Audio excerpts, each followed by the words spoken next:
Yo, how's it going, everyone? We are back once again over here on the second channel for more Death Stranding 2, carrying on from where we left off last night.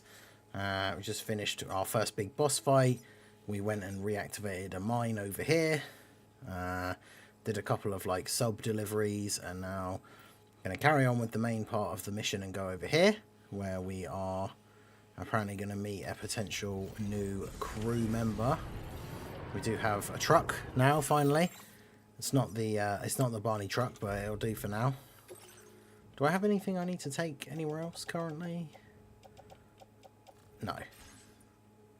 Wait, yes. What's that in the bottom? Is that just for... I think that's right. Yeah, that's just for the mission I'm on now. But yeah, so how's everybody doing? I hope you guys have been enjoying your weekend. I hope you're doing well on this Sunday. Well, it's afternoon for me. Some of you guys, it will still be the morning. But I hope you've been having a good weekend so far.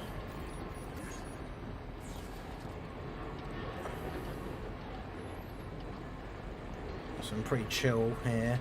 It's a bit cooler now again as well today, which is nice.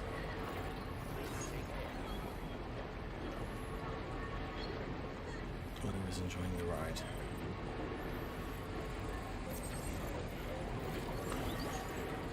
So I've built some road, which makes things a little bit easier for us as well. Oh, that's a supply request. I thought that was stuff I could pick up. But yeah, bring a weave. How you guys doing? I did do the get the AI to make a LR Kid Boo ready for today, which certainly went interestingly. Okay, yes, we have to... Vehicles stolen from enemies cannot be repaired. Right, okay. So that's what I was wondering. Yeah, it means this vehicle will eventually... I will eventually have to get rid of it, but I can make my own trucks now, so... Once this one is too damaged to be used anymore, I can just make another one. But hopefully that doesn't happen while I'm still carrying all of these resources, because I would ideally like to build more roads, make things a little bit easier for myself. But so far, these couple of bits that we've put into place already have been pretty helpful, considering I can pretty much get back to pretty much almost exactly to where I need to go. Did it say it's not happening? No, it did a similar thing to last time, where like it bigs itself up. It talks a big game. It's like, we'll make... I specifically told it to do that, but it's like, we'll make this unit like even better than Super Saiyan 4 Gogeta and the 10th anniversary LRs and stuff. And then the final result, I mean, you guys will see when you see the video. The card's pretty like interesting. I wouldn't say it was bad by any stretch, but it's not the new best unit in the game, which was essentially the prompt that I gave it. Like, there's another road build bit here. Or is that a generator? That's a generator that someone's put there. Okay. Well, that is useful for me, but it's not exactly what I wanted. Gonna be the Goku Black and Zamasu team in the same team earlier, but with off-lead tech UI as well.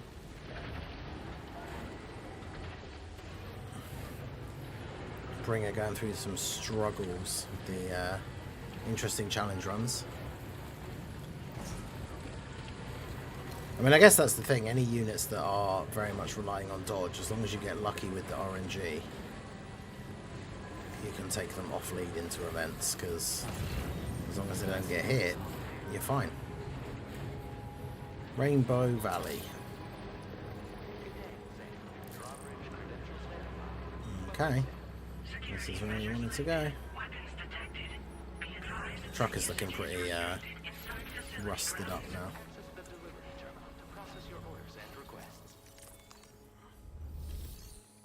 Okay, special delivery.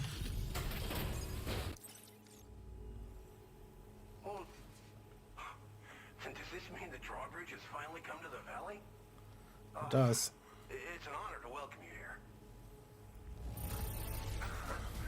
I'm surprised how good this cargo looks. Great job, Sam. It's because I'm that guy. Episode 3 drawbridge. Okay. We'll be hoping to see more. Yep. Let's connect them to the network. There we go. Good stuff. Glen Rain.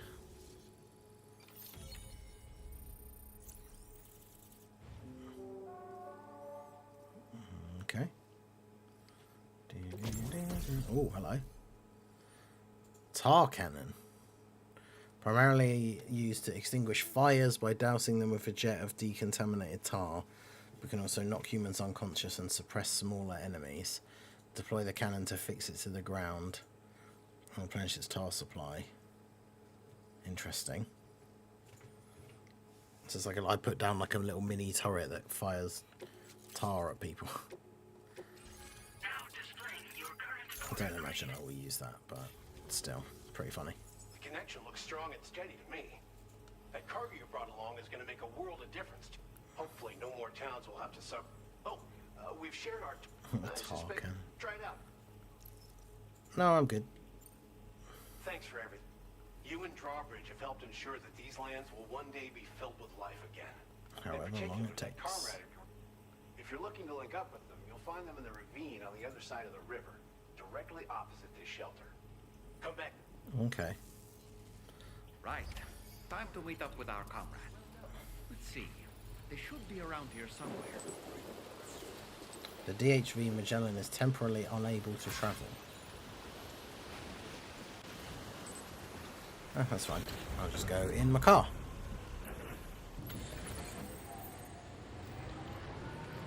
Assuming I can. Might there be somewhere we can cross more easily?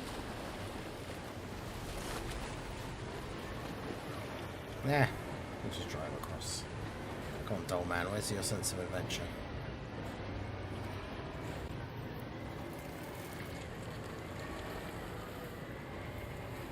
Got a nice little railing there for safety.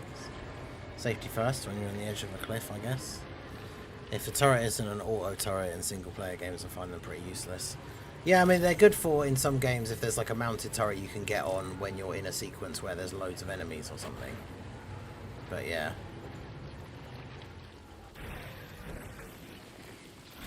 I know what you mean.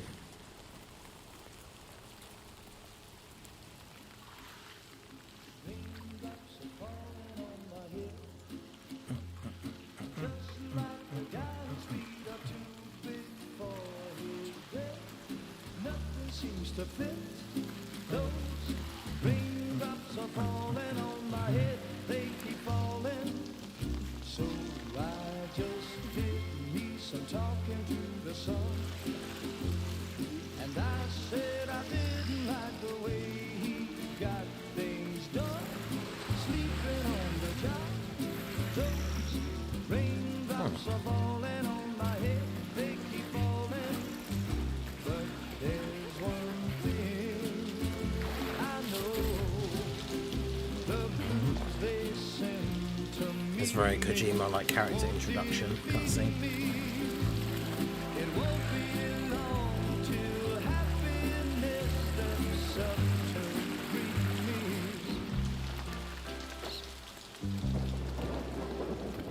Raindrops falling on my head, but that doesn't mean my eyes will soon be turning red. Is she Carnival LR Goku? She's just brought that bird back to life. Never gonna stop the rain by complaining, because I'm free. Nothing's worrying me. You think I spooked her? I really couldn't say. I certainly haven't ever seen her dance like that before. It won't be long till Hey, Rowdo, how's it going? steps up to greet me.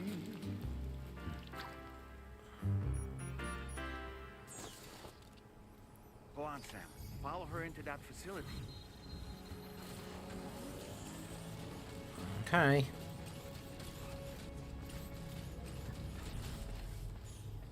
She didn't seem particularly happy to see me, but...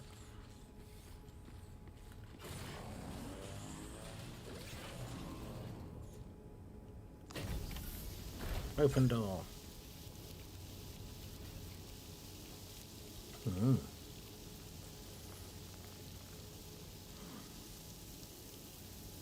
Bunch of plants.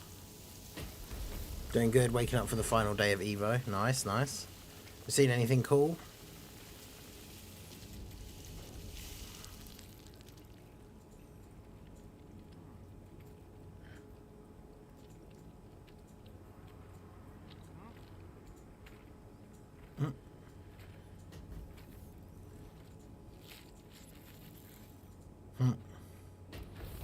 Dull man. It's random pointing at stuff.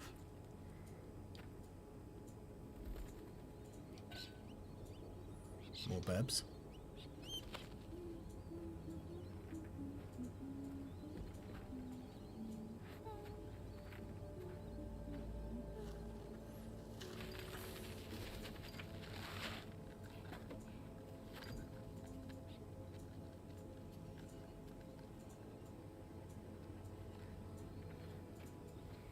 Thanks for coming, Sam.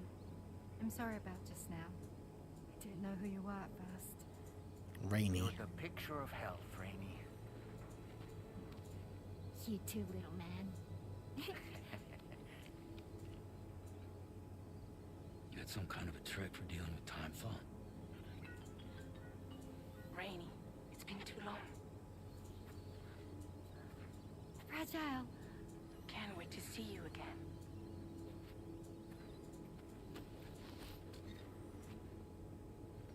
What are we waiting for, Sam? Let's head to the DHV Magellan. Okay. I don't have to carry her, do I? It's the first game. No one would go anywhere with me unless I carried them. Episode 4, Raindrops.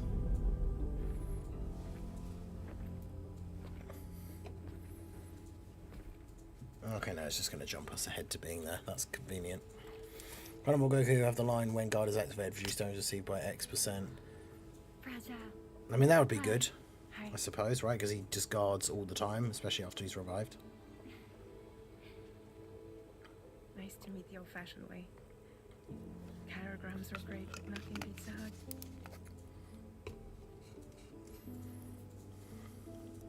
Well, I'm sure you already know. This is Rainy. She's a good friend of the cause. It really is a pleasure to meet you, Sam. A good friend of the cause. Glad to see you in good health. And it's so good to see you all again.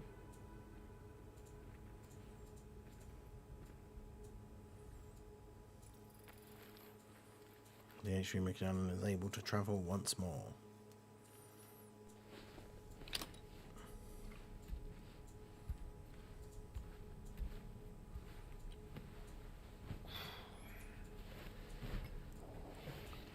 Exactly why I thought that. I mean, they'll probably, like, they'll definitely give him the when he or another ally revives thing, though, to, like, fix his biggest issue. Like, surely there's no way they don't do that. Sam, Charlie here. You may now undertake your next assignment. Oh, gee, thanks. Find the relevant main order by accessing the delivery terminal in Rainbow Valley. Okay.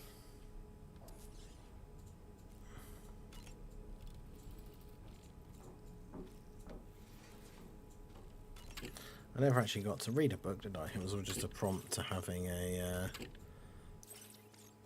Tarman backstory.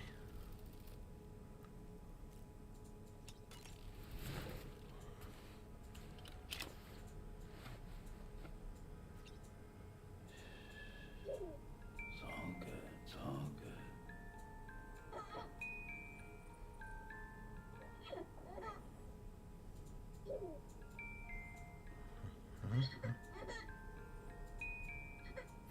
Thumbs up.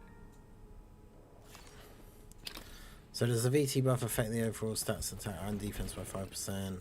Apparently it's just like not as effective as we originally thought. Like,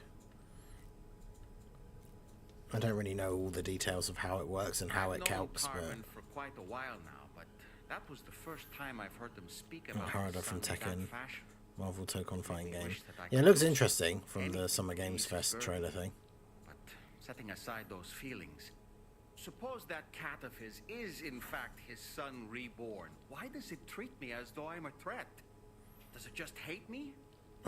Reincarnation or not, perhaps it's still a cat at heart. But yeah, it's a permanent buff all the time.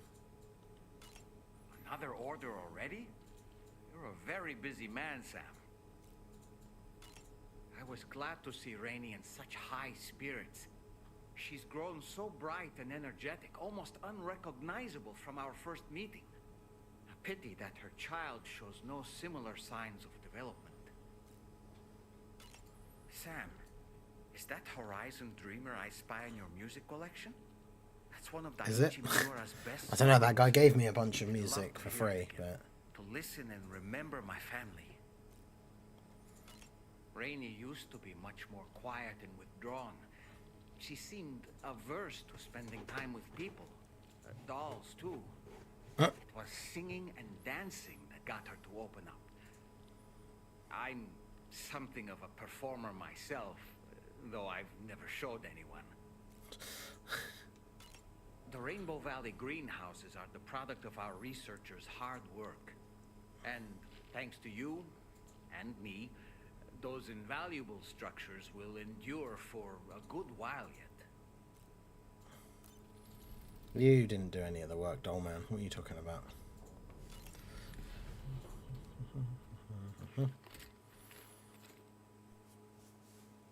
But yeah, it's just a permanent addition for the whole team. So it's, in theory, it's still good. Like, it's still better than nothing. It just doesn't make like a huge impact.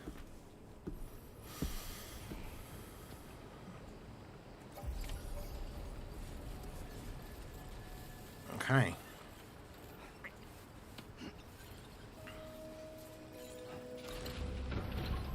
Back we go.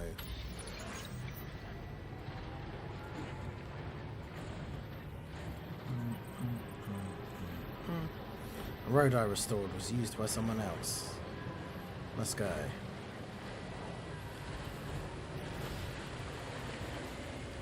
I get to be the living embodiment of that, and I helped.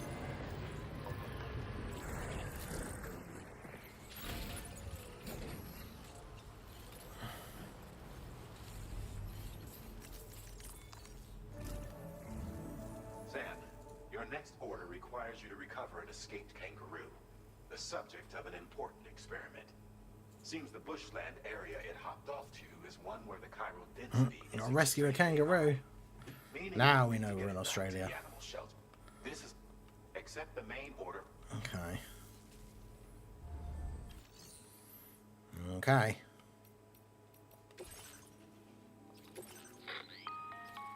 Hey Sam, Charlie here. Since this is your first order involving the capture and preservation of animals, the kangaroo is somewhere. When we're in this Once area, you've arrived, search you for can the creature transport the kangaroo in your standard issue animal Get carrier. close enough to. It will be a bulky piece of cargo. However, you will need to traverse some heavily wooded mountains. Bear this in mind when considering what equipment to take with you. All right. That's alright, I'll just take my car.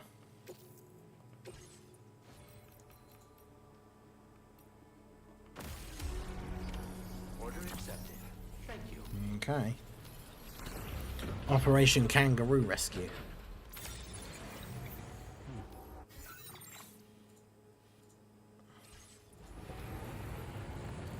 Yeah, I don't know the way the math works for those things. What in the world?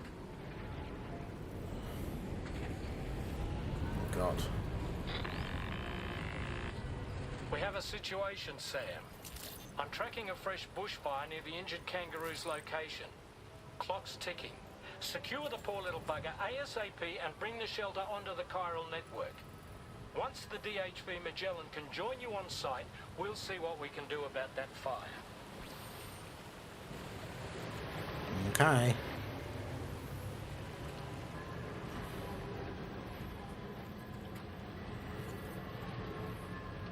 So we're gonna get hit by any, whatever this is, meteors.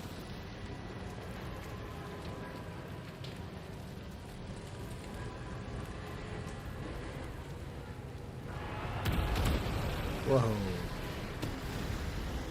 Uh-oh. Look out! quickly as possible. Yeah, I know. We've got to rescue the kangaroo, though. He's over there. Oh, God.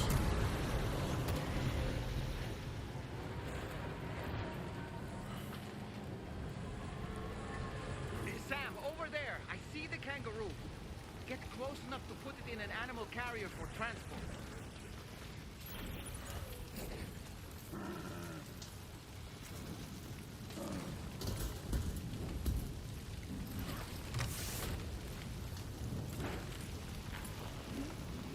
All right, time to make our getaway. Well, I don't need to actually have it on my back. I can actually...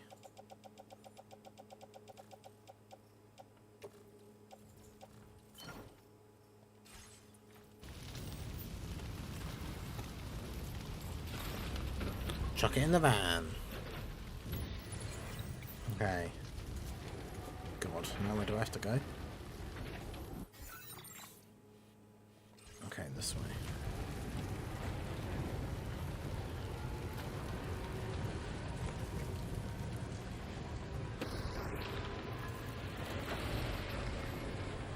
This was marked as a dangerous location on your map, Sam. We could get trapped here by the bushfire. Keep moving to ensure that doesn't happen. Whoa. Sweet Jeebus.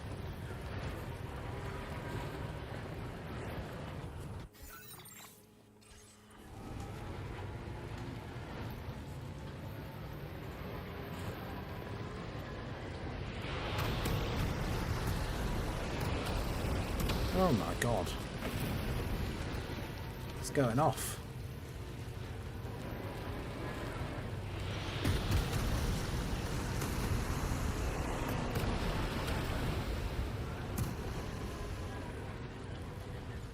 Stop making fire everywhere I'm trying to go. I mean, I do want that. I really need that grappling hook thing.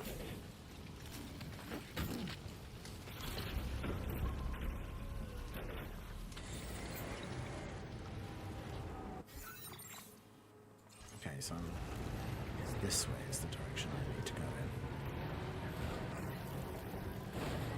in. Bloody fire everywhere. Trying to save a kangaroo here.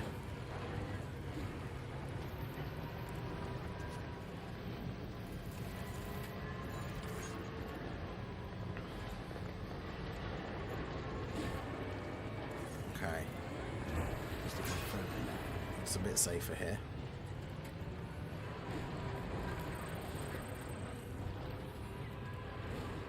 He said, hoping for the best. Okay. We good.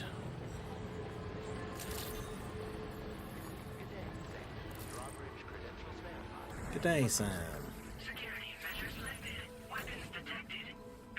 Almost one shot by the movie Goku. Man, I got the I can't believe we lost that run that I was doing the other day.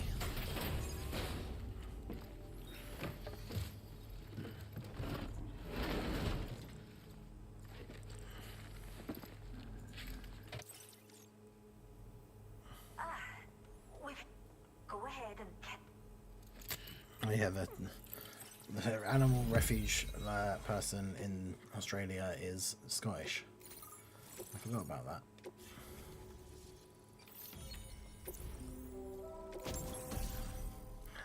A decoy holo grenade, a decoy hologram to draw enemy attention. That's pretty cool.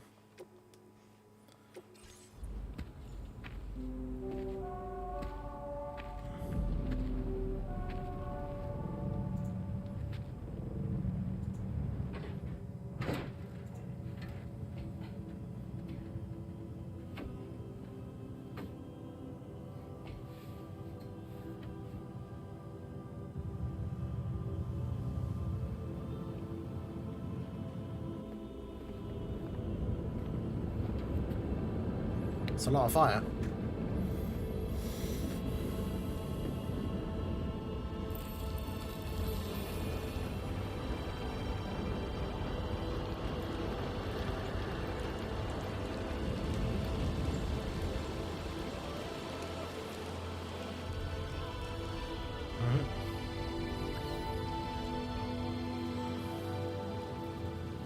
you, Sam.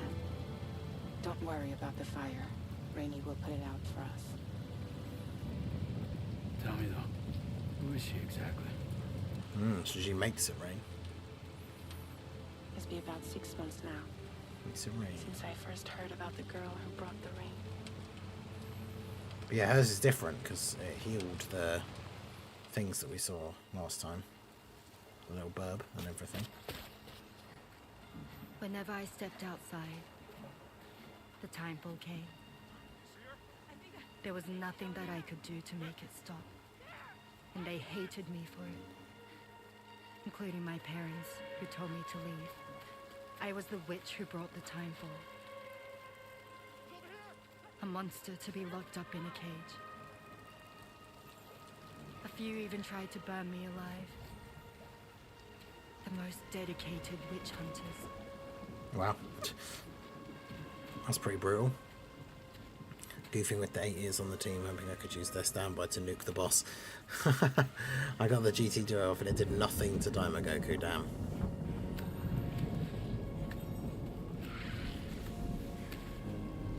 Yeah, because I mean the physical ones do at least stack, but... So I struck out on my own.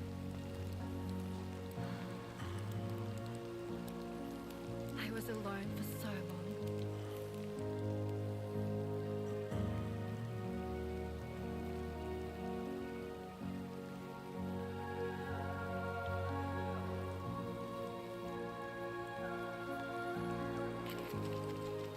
In desperation, I enrolled in a special UCA program, hoping to find purpose as a mother.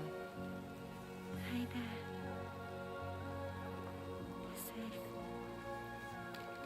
But even after I got pregnant, I still couldn't find anyone willing to take me in.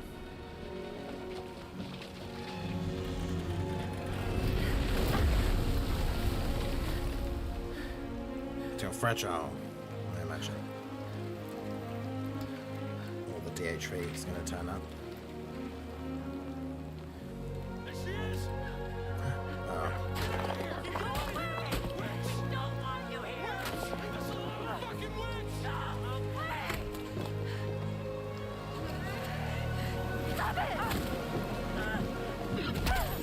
Oh God! I'm sorry. No. We need to leave right now. Please. God, get out of here! Festival Battles double BT.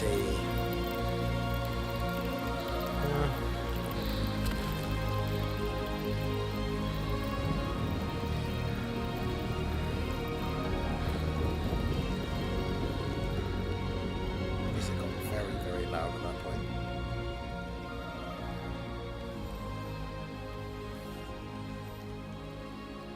No one wanted anything to do with me.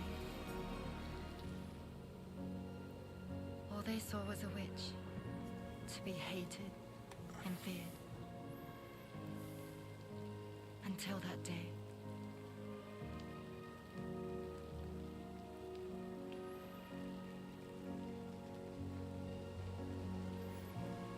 But that's the thing, the rain is like obviously different for her, considering just the fact that she's out in it and not getting old.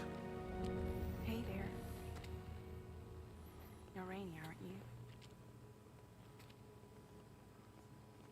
Who's asking? Someone who's been looking for you.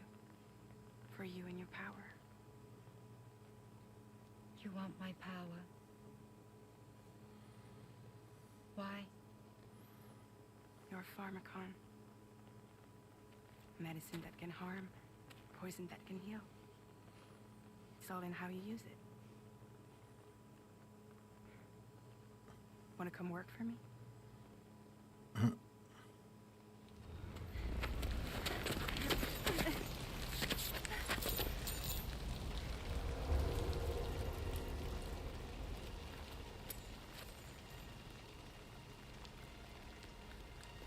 I believe you can save the world. You do?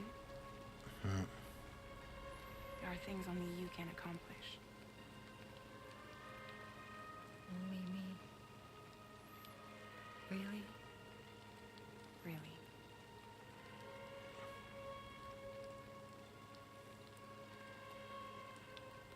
is fragile. And I'm happy we could finally meet.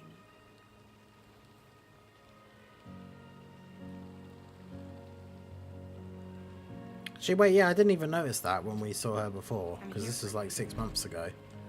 Her hand's gone back to normal. Was that a thing? For both of you. I'll be your umbrella. And together we'll show the world the hope in your reign.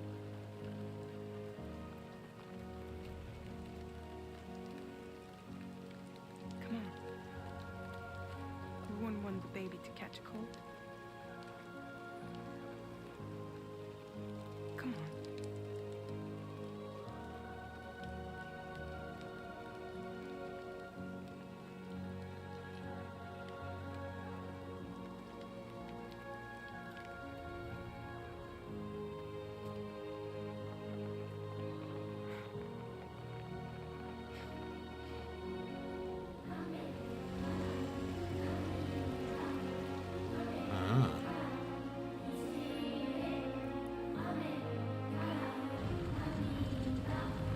Yeah, that's the problem, is that they're too strong at the beginning of the event.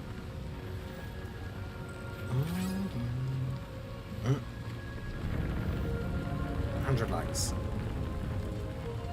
Thank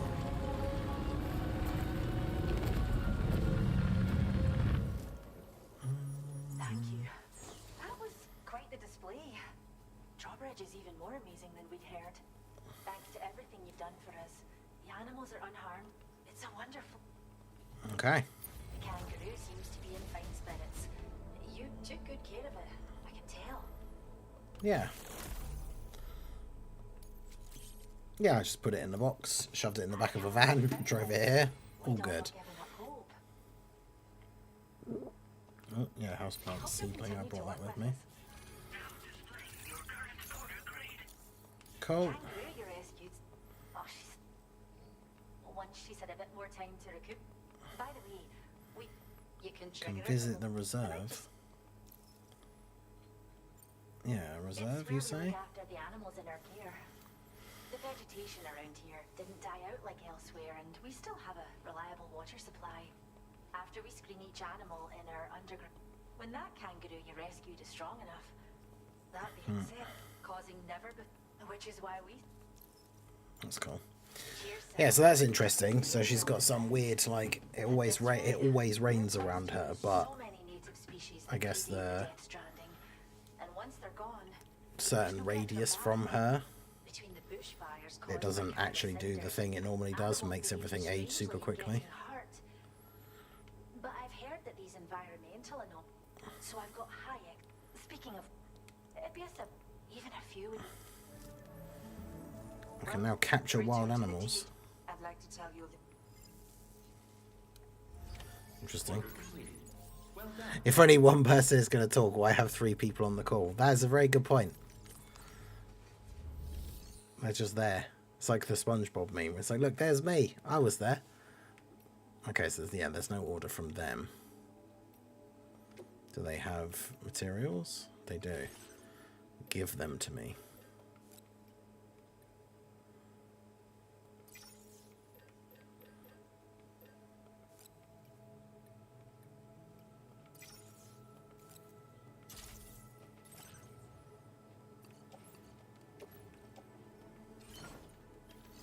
Give me all your materials for my road building. Alright. So, there's probably not going to be a road build thing near here, though, because this is all the wildlife thing. Rainy shelter's there, Rainbow Valley is there. The road only went as far as to there. So if there's going to be another road build thing, it would be like around here somewhere, probably.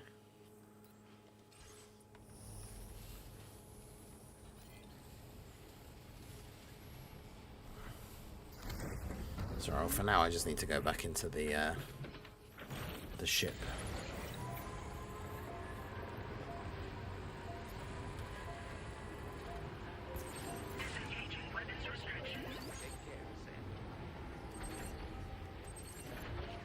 I don't want it to take all my...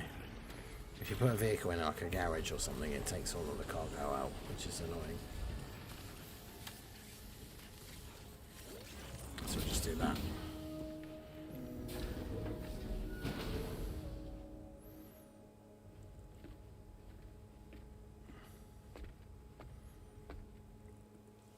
Alright, tell me more.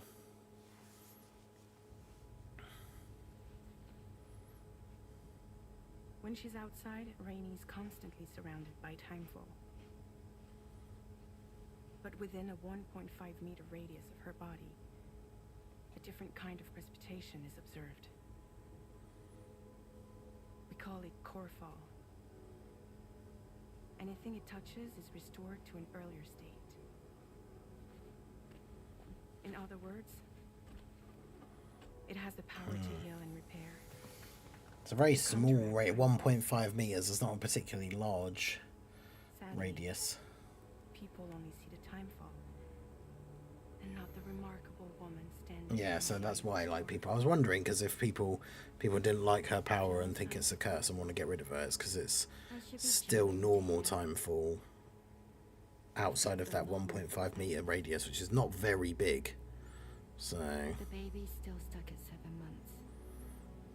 She has still baby syndrome. Have you ever heard of it? I met a few preppers in Mexico that had something like that. They're not isolated cases. It seems to be happening everywhere. Though who knows if it's a syndrome or a symptom of something else. Simply put, the fetus stops growing at about 7 months. To be clear, it doesn't die, but it no longer moves, as if it's frozen in time. Several treatments, including C-sections, have been attempted. Unfortunately, removal from the womb invariably results in death. And while not all pregnancies are affected, it's yet another contributing factor to the already low birth rate. The Genetic Diversity Conservation Initiative just isn't enough to compensate. You got any idea what's causing it? There's speculation that it's due to an imbalance in the beach itself. I'm sure it's been explained to you before that countless individual beaches exist. A multiverse of beaches, so to speak. The multiverse. That they are all governed by an upper beach on a higher plane. Expansion of the chiral network to cover the whole UCA may have inadvertently disrupted the link to that beach. Or so they think. BB units were also 7-month-old fetuses. So it's not hard to believe that the beach might very well influence the unborn. While I can offer you no concrete answer, I can state that the plan to extend the chiral network into the Australian continent, to take it worldwide, is also intended to help restore balance to the aforementioned upper beach. And in doing so, it is possible that we may resolve the issue of still baby syndrome. I said this before though, but it definitely seems like there are negative side effects to the expanding the network thing. There are positives too, but it's like they keep mentioning like, oh, this thing is due to the expansion of the network, but let's just keep doing it anyway.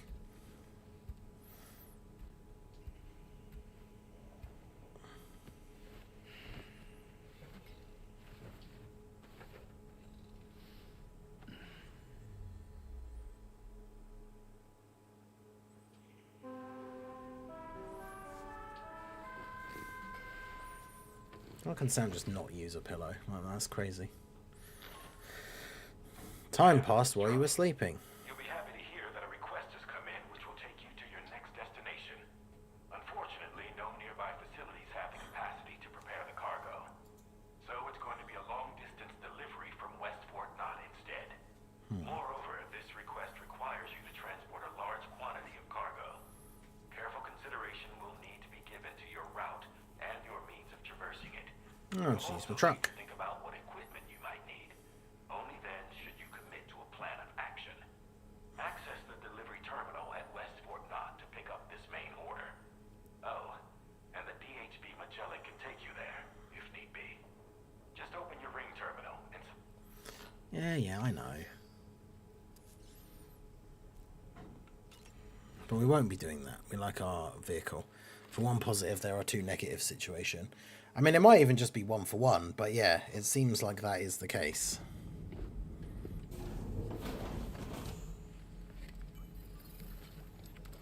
We're gonna have another crazy flashback.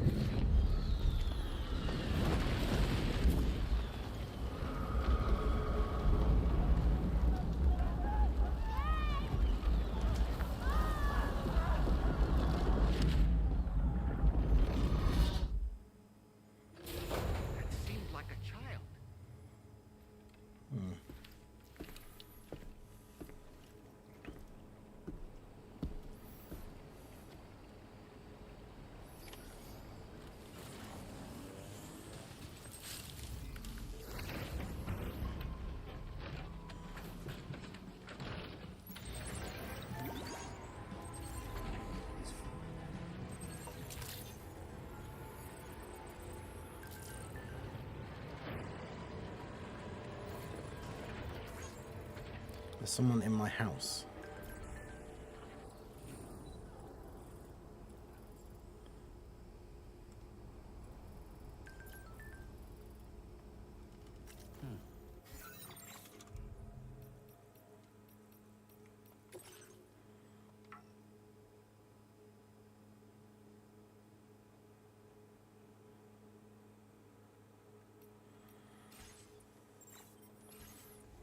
It's a mission from the shelter thing.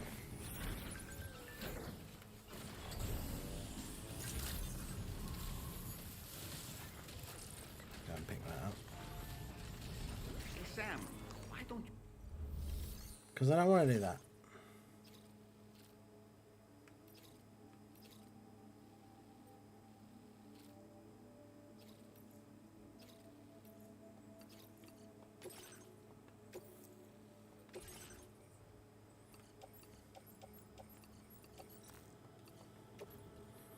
Drove the truck too far away, didn't I? That's stupid. It's alright. Order accepted. Yeah, I'm not sure what the next game we'll be moving on to after this is. What are you guys looking forward to in terms of upcoming releases? Is there anything you guys have your sights set on?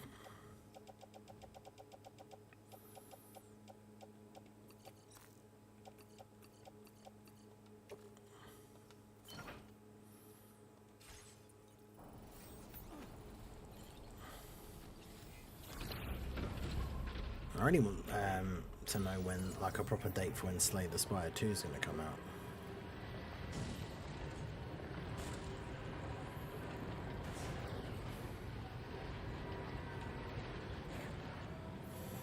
You know what I'm looking forward to? Which stream I'm looking forward to? Yeah, the Fear to Fathom spooky stream. I mean, horror games are always good. It doesn't have to be. We don't have to wait until Halloween, but... we'll see. Silent Hill F and Ghost of Yotai, yep.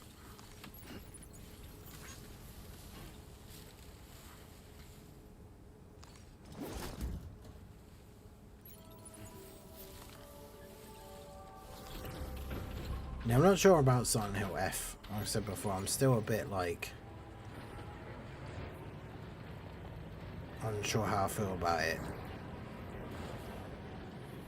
With them, like, moving it to Japan and everything. It's like Silent Hill is a place, and I'm sure they'll find a way to, like, explain it and that there is a connection of some kind or something, but, like, yeah, I don't know, we'll see.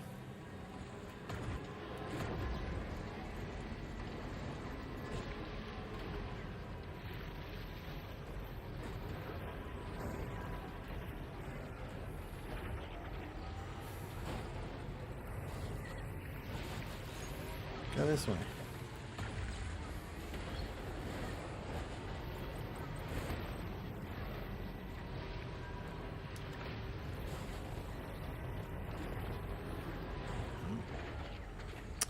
That's all these things, all these packages. I'm coming across all these packages it wants me to deliver to the place that I've just come from. Ninja Gaiden 4, Hollow Knight, Silk Song, Sonic Racing, Crossworlds. Yeah, that looks interesting. It's funny to see all the characters that are in it.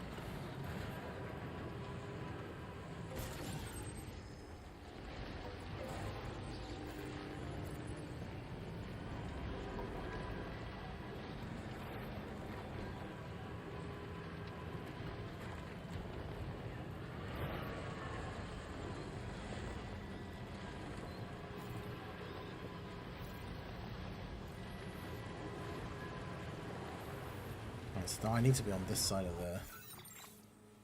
Yeah, I need to be on this side of the thing anyway to get to her shelter.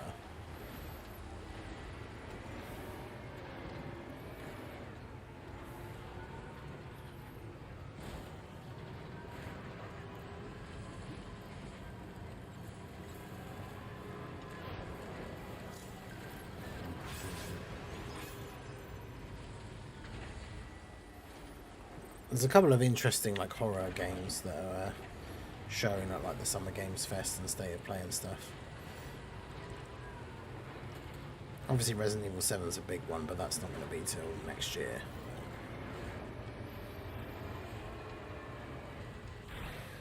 Okay. That one called Ill looks pretty crazy as well.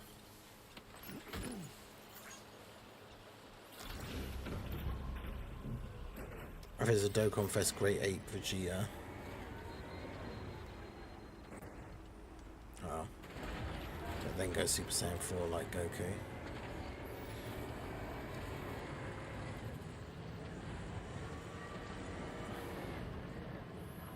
I mean, I guess that one would have a new Dokkan event. I could still see them just trying to get away with just adding that as a stage to the Super Saiyan 4 Vegeta though. If they ever released a unit like that.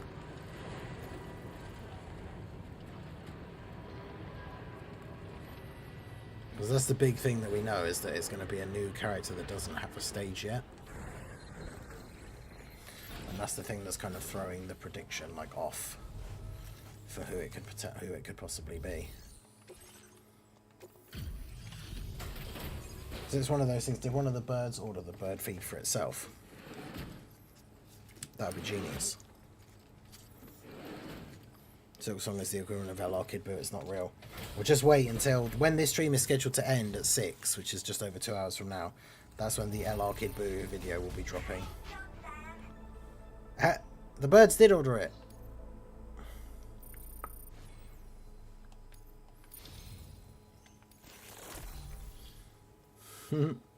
I got likes from the birds, let's go.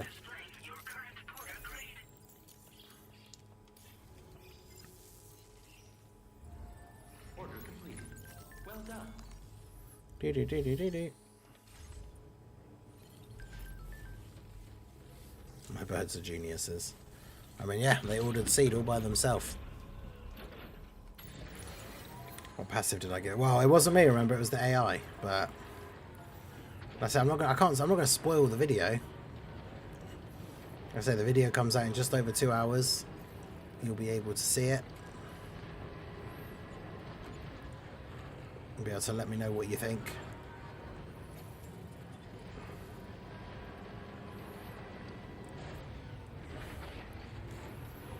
If I don't see 450 attack and defense plus stacking total L. Okay, well it's a total L then. Sorry.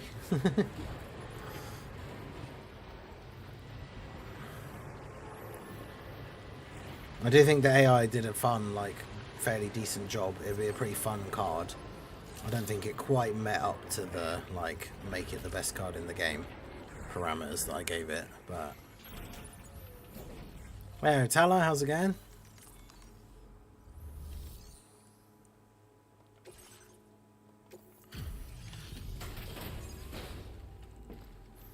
I did say I wasn't going to spoil it, but yes, he does have a super attack counter of a certain kind, which is actually very good. I see you've returned. Reviewing the... This cargo is in tip-top shape. I believe this data... Yeah, I'm just that guy. Solar generator uses solar power to charge my battery.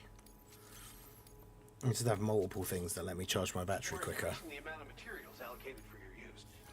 But yeah, Tala, how's it going? Carrier handling boosts. Boosts the floating. Okay, yeah, don't care about that. Data I'm sharing with you is for... What? Heck. Try it out. Well, maybe I will try it out. Well done. I'm 100 stones away from pity. Nice. I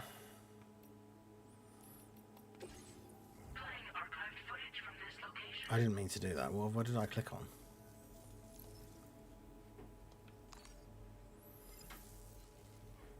I clicked on... Oh, facility conversation log. That's not what I meant to do. So we got the musician. I haven't been back to that guy in a while. I don't want to go all the way over to the... back to the wildlife thing again.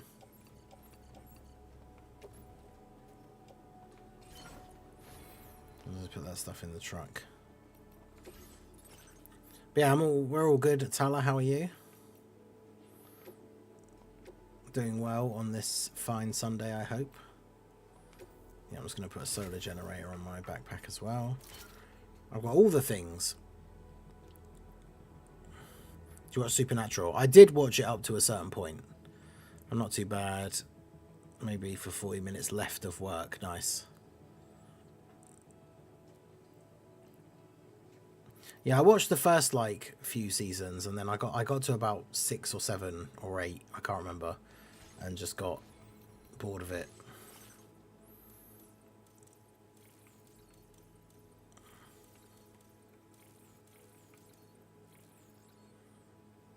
Emergency vehicle charger. I guess that would be helpful at some point. Maybe one of those things where, like, if you need it and you don't have it, it'd be really annoying. So, it's really useful to just have it. I don't know why I thought that was the front.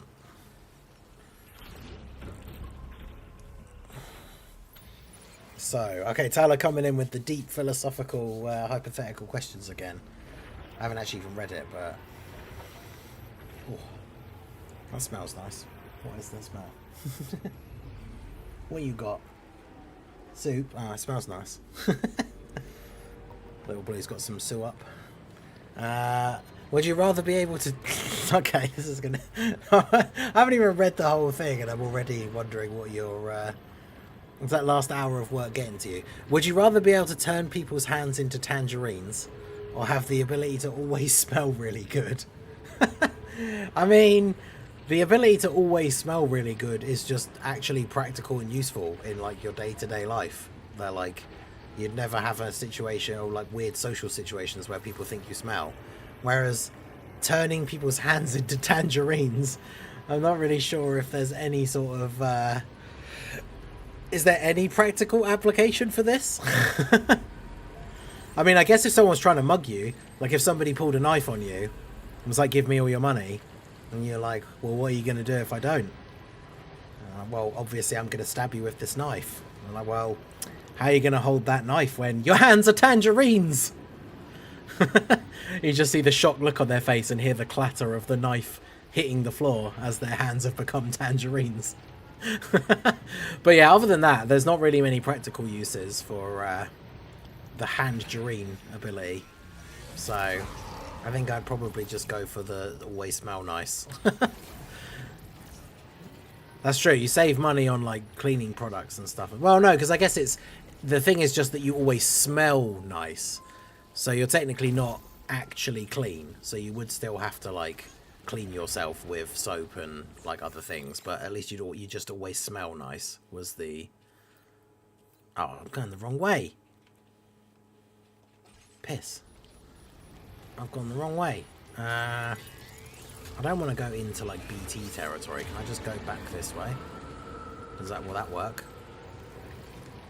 I don't know. There's BTs nearby. No, I've driven into a rock. Go, go, go.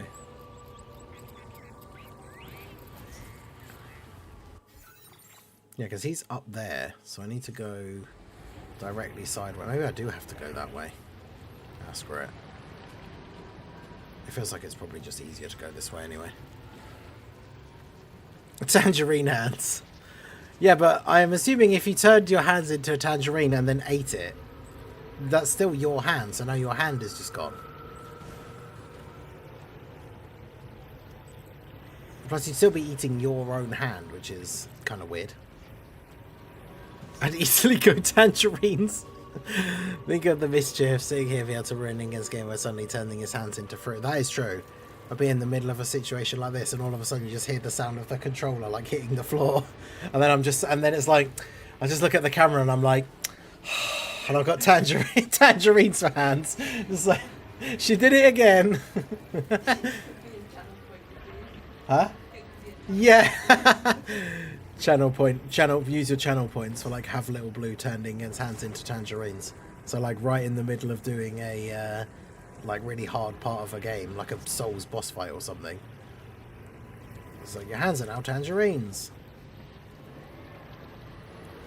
I feel like I'm still not going the right way. Kind of.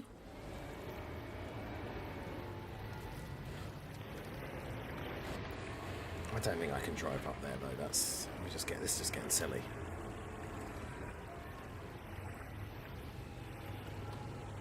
Oh no, this is a terrible idea.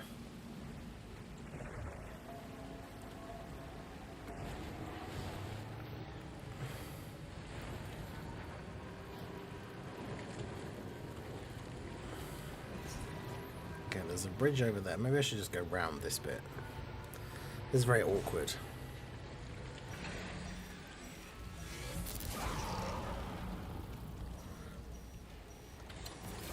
Wait, what? A guy was told no dogs on campus, so he brought a bear. I mean, a bear's not a dog, but it doesn't seem like a practical thing to be doing.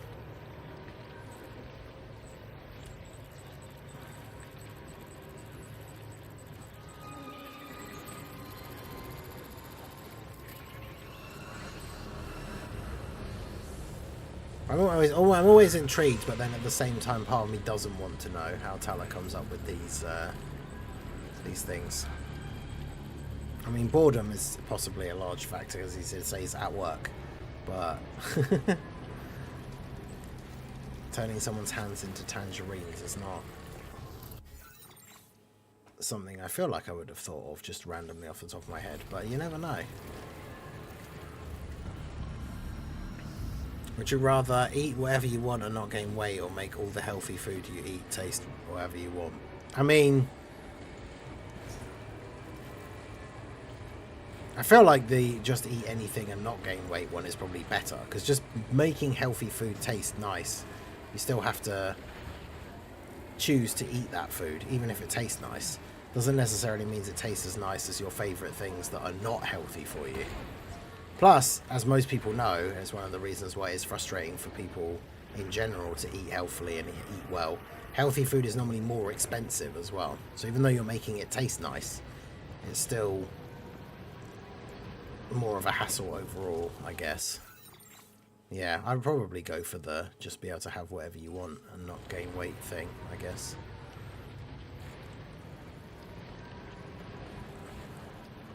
Imagine all greens tasting like pancakes. I mean, if you could choose exactly what they taste like, other than just they taste good, that would be... Oh, whatever you want. Is that what it says? Did I just not read it properly?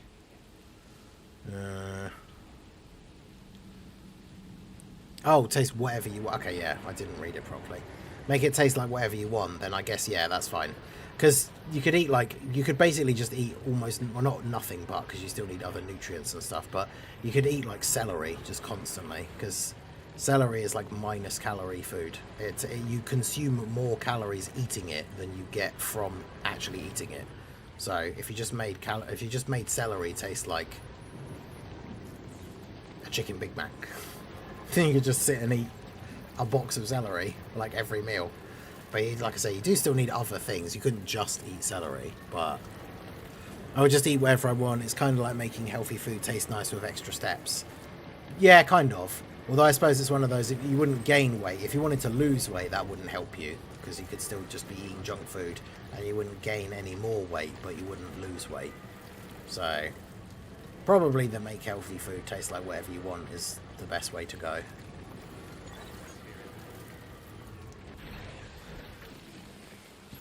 Yo, Jade Rex, how's it going? Oh, I've got out the car on the wrong side.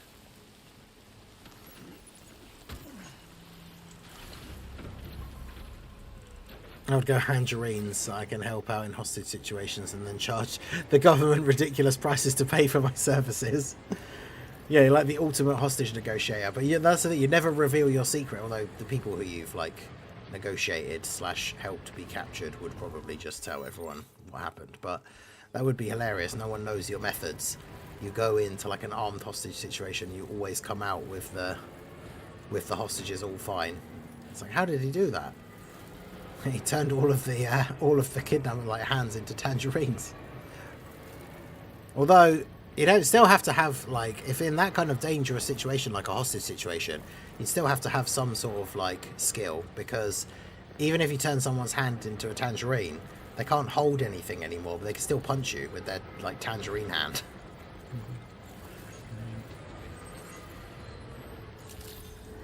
So you still have to be careful in like dangerous situations. Why do the porters always just dramatically leap out of the way as if I'm going to run them over? Hello. Do you want to give me the special coffee beans that you've got? I want the points for them. Even though you're literally right here to where they need to be delivered, give them to me and let me deliver them. Hey, really good to see you. Hello. Give me your stuff. Why do they offer to give you their stuff sometimes and then not? Where are you going? He's got a thing that's got to be delivered to this guy, and he's leaving. What are you doing? This is bad portering.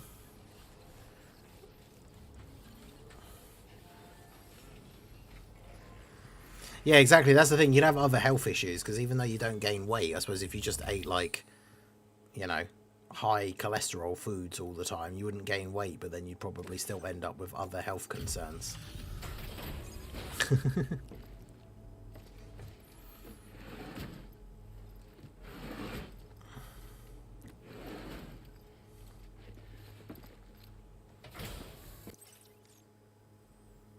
Oh, I appreciate it.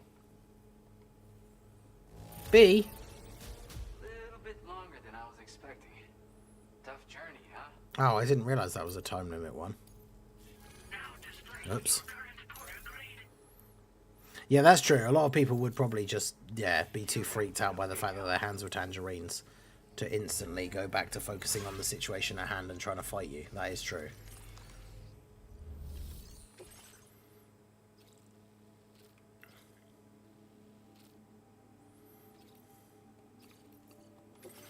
I don't like the fact that they're trying to make me carry loads of breakable cargo.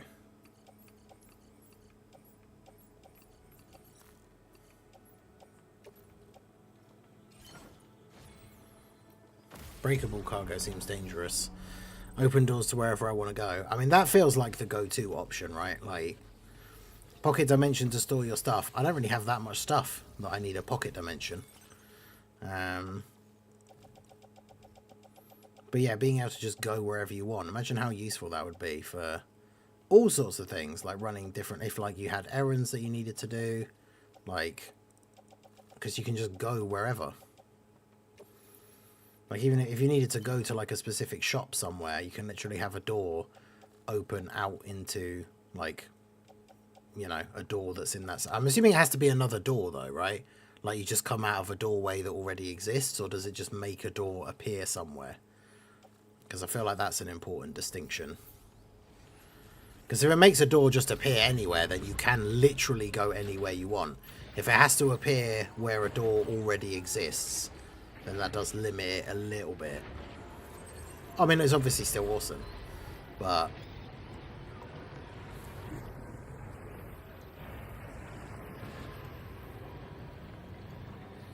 Connects to another door, okay.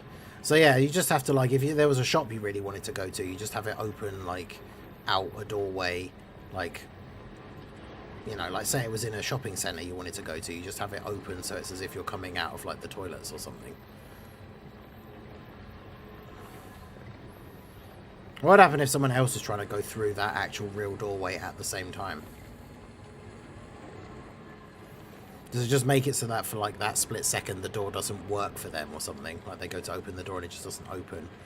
And that's because you've just appeared on the other side. But then when they try it again, because your magic door's already then gone and you're on your way, then it does open. And then they just think, huh, that was weird.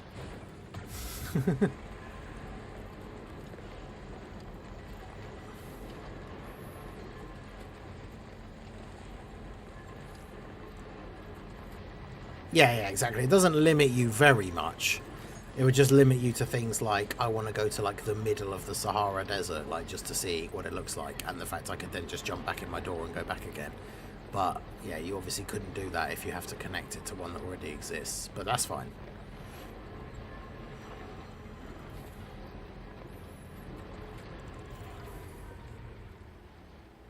Okay, that one doesn't have the repair spray.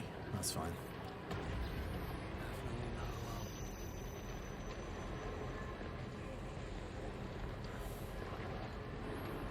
Well, they know I've got one of their stolen vehicles. Am I going the right way? No.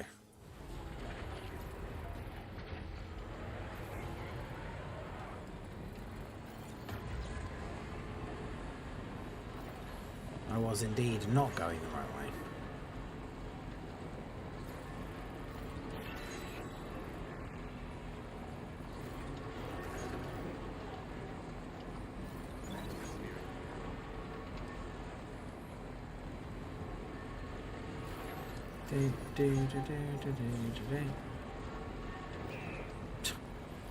Guy, I'm like nowhere near you. Need to chill.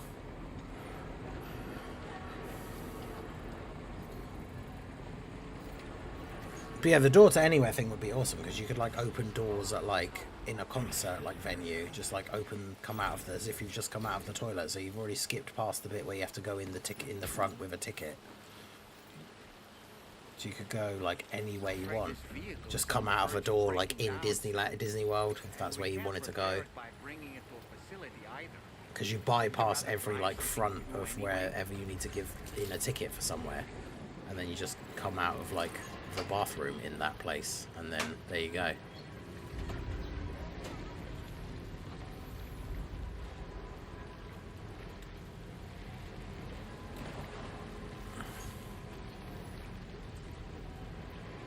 I mean, yeah, obviously it's a,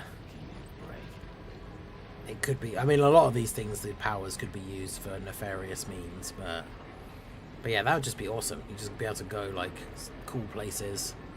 You never have to, like, if you want to go on holiday, you never have to actually book, like, flights or anything. You just, like, open a door and suddenly you're at, like,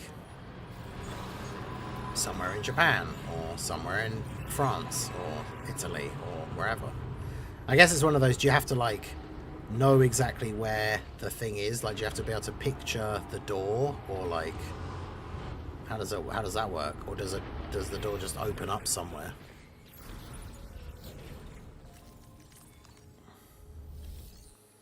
Because isn't that what happens? Isn't that one of the keys in Lock and Key? They have to picture a door, and then when they unlock a door and go through, that's the door they come out of. But they have to be able to picture it. So if it's not somewhere they've ever seen before, they can't go there. Yeah. That was a series that was on Netflix. It was based on books, I think. It was pretty cool. About a bunch of like random magic keys.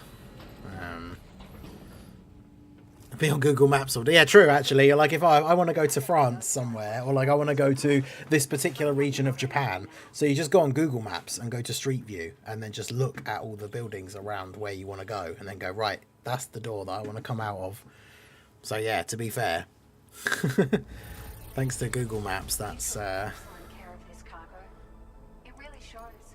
good one.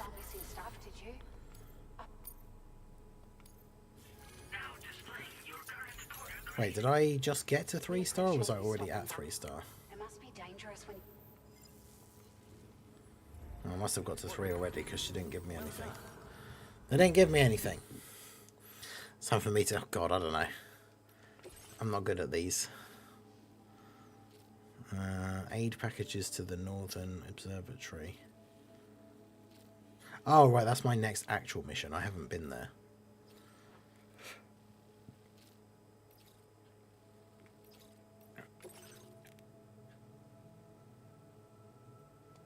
Okay, I think I picked up something for that guy already anyway, so let's do that.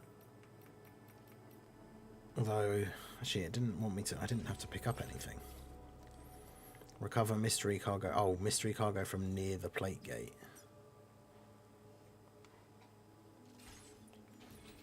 Oh, maybe I did that wrong. Order accepted. Thank you. Thank you. Wait, is my hat missing? No, it is there. Okay, do I have things for anyone else currently?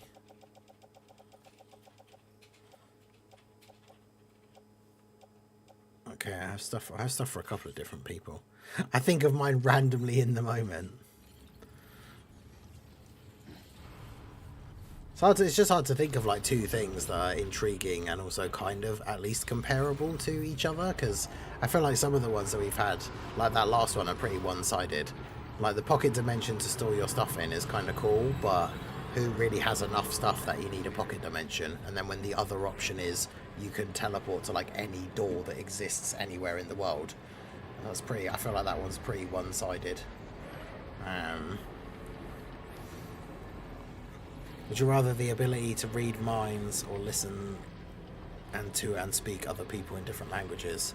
Oh, well, like if you could understand and speak like every language or just read minds. I mean, the languages one would probably be, I don't know, the most useful. Mind reading thing seems like it would be cool, but then at the same time it's like, not only is it like an invasion of privacy, but like if somebody actually thinks you're like a dick, like do you really want to know that that's what they actually think? I guess some people would, but like, but yeah, being able to speak and understand like all languages would be awesome, just for like places you could go and stuff you could do. Plus you can get some pretty awesome jobs if you can speak multiple languages as well. Right. You could just be a translator for somebody. Be one of the people at the Game Awards that translates all of the different acceptance speeches from all the Japanese developers. You get to meet people like Kojima. If you had to become a liquid... If you had to become a liquid, what kind of viscosity would you aim for? I'm not really sure what's my motivation behind my... I feel like I'd want to be a rather thick, like gelatinous liquid, rather than if you're just a really fine like liquid, you get lost down all sorts of holes and whatnot. Fall down hole. Whereas if you're more like a slime, then you wouldn't fall down tiny holes, maybe. I don't know. Yeah, language has lots of practical uses, exactly. Just think, you could watch all your anime and like foreign movies without having to put the subtitles on. What would be really good is if the way it worked as well is that you just heard everything in other languages in English. That would actually be really cool. If that was the specification for how the power works, is that you just hear everything in English and then you speak like English if that's your first language, but the person hears you speaking in whatever language it is that you're thinking about trying to speak. But then I suppose it doesn't matter if the power thing is just that you know and understand all languages, and I suppose it's easy enough. I don't really know. As someone who can't speak a second language pretty much at all, like for someone who is fluent in 2 languages or more, I wonder what that's like how interesting it is, or how easy it is to like switch between 2. Don't know. But yeah, high viscosity seems like the good option. Would you rather the ability to have a remote that controls everything, like in the film Click, or every liquid you touch is alcohol? I mean, I don't drink, so that's a pretty easy one for me. I mean, you could turn water into alcohol and sell it, so that you could make a business out of that. But then I suppose if you also have the magic, like, remote control thing, that creates a lot of opportunity for you as well. Like, that's, again, that feels like kind of a one-sided one. Because you could use the magic remote to do all sorts of crime, I guess. Like, you don't need to turn water into alcohol to make an alcohol selling business if I can literally just pause time and walk into a bank vault and take a load of money and then just walk out and unpause time again. Like...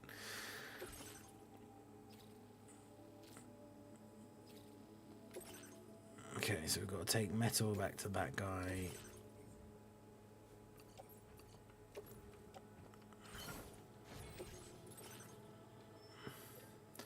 Do I need to fabricate anything? Not really.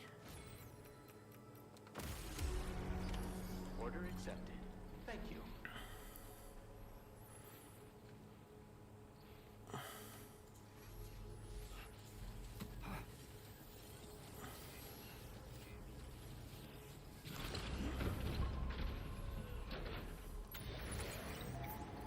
Oh god, yeah, it'd have to be a thing that you activate yourself. Like if it was just like you just hear everyone's thoughts, that would drive you insane. You couldn't ever go places with loads of people because it would just be constant, like, deafening sound of like what sounds like hundreds of people all talking over each other at the same time. Do you get this? I actually can't remember what is the negative effects of the remote in them. Isn't it just because he doesn't use it right or something, or like misuses it, and then once you've... Is it like, I can't actually even remember. Is it once you go forward a certain amount you can't go back or something? I forget. But I saw it once, like when it first came out, and didn't think it was that great. Like not like at the cinema. I think I got it like...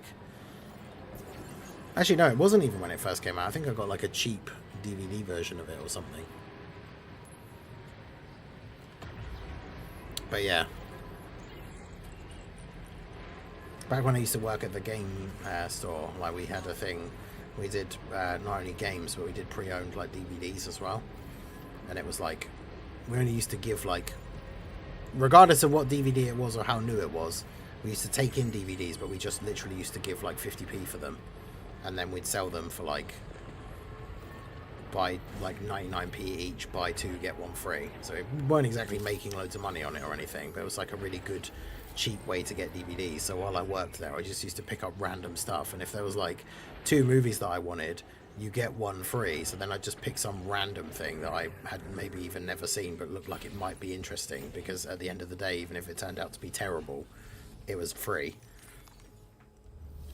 And then at some point, years and years ago, like when obviously we started to move into things being more digital, I just got rid of my whole DVD collection because they weren't worth anything. But I had like hundreds of DVDs and just took them all down to some CEX type shop and got about a tenner for like hundreds of DVDs. But I didn't want the hassle of taking them all with me somewhere else. So, but yeah, I had loads of random movies like that, for example. Like I'm pretty sure that's how I saw Click. That I just got that as one of my random free DVDs, watched it once and then never watched it again. I wasn't expecting you to make this delivery as well. I make all the deliveries. Sorry to trouble you this late at night. Try not to travel too much in the dark. Yo, Minigun, how's it going?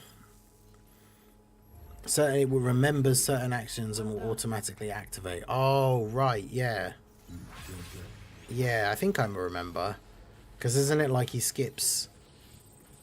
Is it something like he skips an annoying conversation that he doesn't want to have with his wife, and so then it ends up skipping like every conversation they ever have. So basically whenever she tries to talk to him about the fact that she's unhappy, it like skips the conversation, so then he ends up winding forwards and like she's left him because he never has a conversation with her. Something like that. I don't really remember much about it. I remember that Christopher Walken's in it. If you could choose an element to transform your body into, one entire wind, because you can't hurt wind. I mean, that is true. You can't hurt wind. There's a lot less places to build roads, considering you have to go, like, there's the main base there. There's this guy, I mean, I suppose he is up in the mountain, but there's, like, that guy that we need to go to all the time. Can't build a road over to where he is. It's a little bit annoying.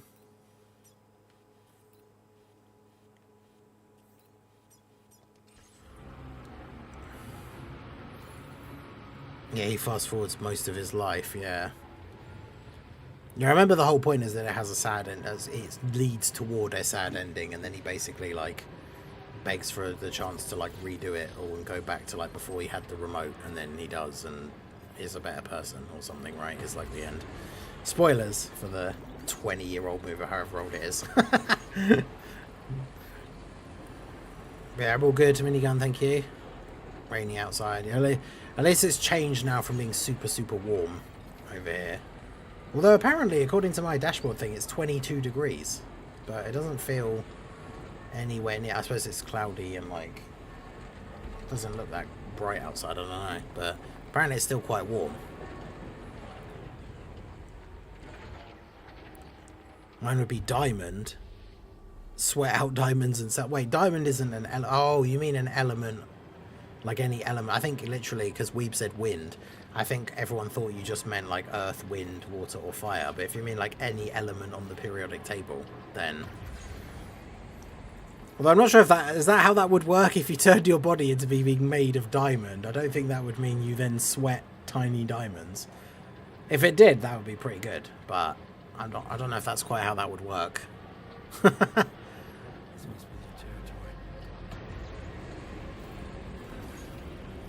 Me is 18. Yeah, it's a little bit more overcast and like it is a bit cooler here than it has been. It did rain a bit in the last couple of days as well. But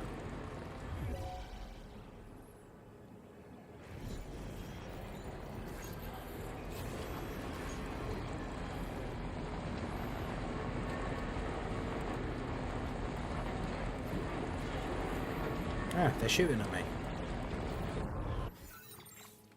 Okay, so it's when we get to... Okay, so we're already at the point where we need to turn off. When you need money, just hit yourself and cry tiny diamonds. I mean, it would probably just be easier to work up a sweat rather than try and make yourself cry, I guess. Plus, because like if you were made of diamond and you hit yourself, you wouldn't hurt yourself because you're made of diamond.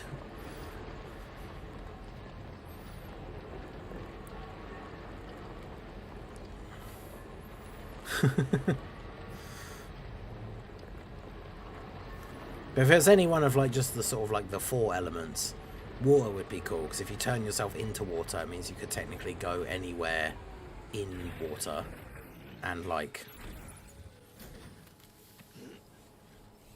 Because in theory, if you can turn yourself into water, then in theory you can't like drown or anything anymore, right? So you could like turn yourself into water and then cross the sea or something. I don't know.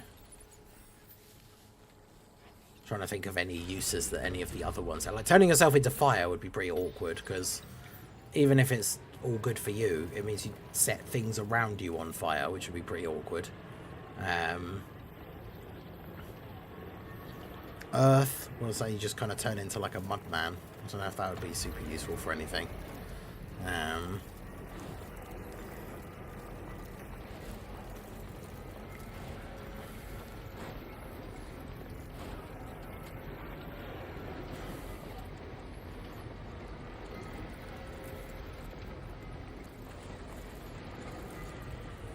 Which world would you rather choose? A world of no work, all play, but the games are like Squid Game, or a world where everyone has a lightsaber and can use the Force? Wait, so no one has to work, but all games are to the death, essentially. Turn yourself into wind and fly. Yeah, I suppose that makes sense. Then you could just fly somewhere, which is probably easier than turning yourself into water and trying to go across the sea. Good opportunity to assist the show with their preservation. Yeah, thanks for telling me that, doll man, as I ran over the animal that I didn't see. Great. You have to have a lightsaber battle if you lock eyes with somebody. Well, that would be super awkward anytime you ever go into a shop or go anywhere like the gym, hotel, like because when you check in, like at the go in the door of the gym, there's the guy at the counter. So it means like every time you go, you have to fight the guy. So you don't even need to go, because that'll be your workout. Anytime you go to a shop and you go to buy something, you have to like avoid eye contact with the person. Otherwise, every time you try and buy something, you have to have a lightsaber fight with somebody. That'd be exhausting. Is all this stuff really just for me? Yep, it's all for you, buddy.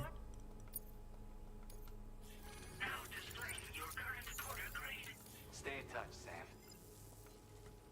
Yeah, no worries. I need to stop running over small animals, but I keep not seeing them until it's too late. It's not my fault.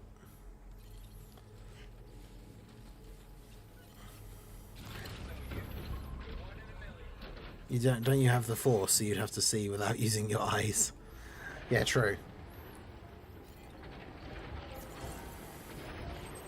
I mean, the Squid Game one just sounds horrible. If it's like every game, no work and all play, like how does that even work? To just like everything is free? There's no such thing as money? If like no one has to work? But then all games are to the death. So like if I'm playing this and then I die in the game. Well, I mean, technically, if you die in this game, you just come back to life anyway. But if I was playing a different game and I die, then what? I actually just die. That would be kind of brutal. I would never play a Souls game ever again.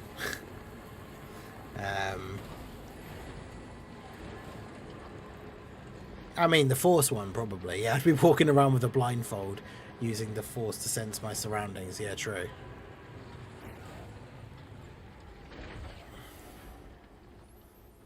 Yeah. In Dokkan, if you lose, you die. Yeah, no, we can't be dealing with that.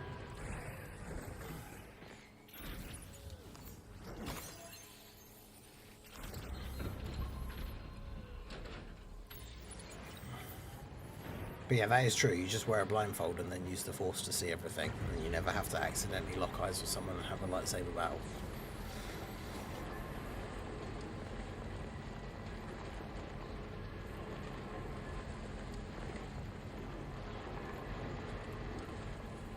Yeah, don't go near a gas station if you get turned into fire. True.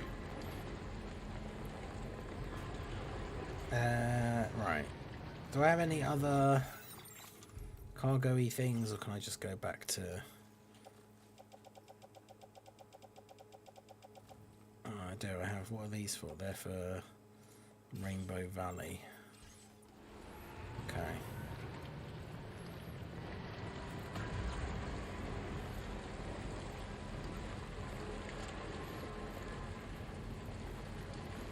It's off this way.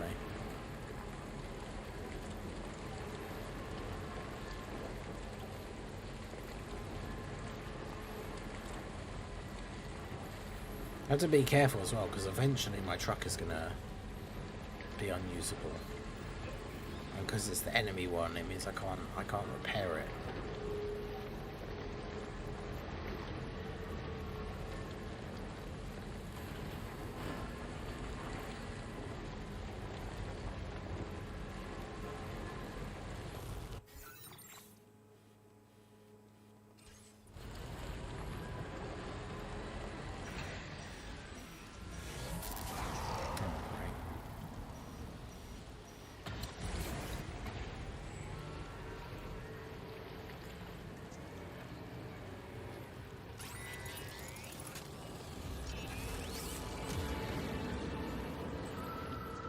I tried to take a shortcut and it's turned out to be a bad idea again. When will I ever learn?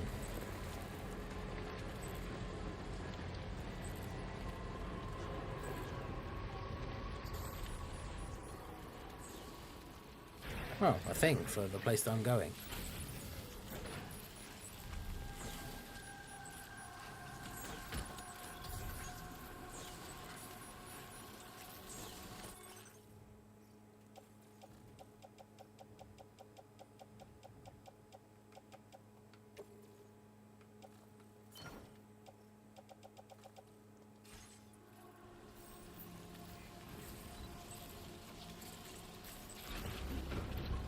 Or take the red pill or the blue pill. I actually forget which one's which. I don't get to become Neo though, so it's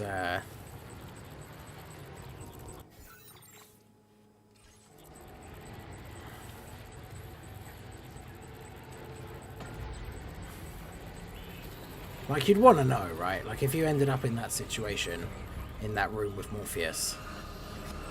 And he gives you like that little bit of a teaser, and then it's like you can either come with us and explore everything, or just go back to like forgetting, or like, you know, go back to the thing that you now basically have just been told isn't real.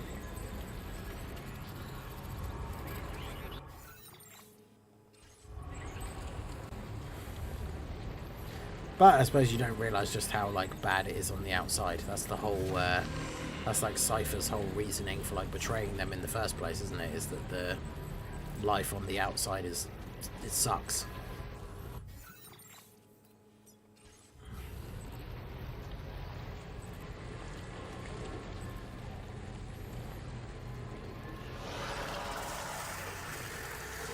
Oh, go away.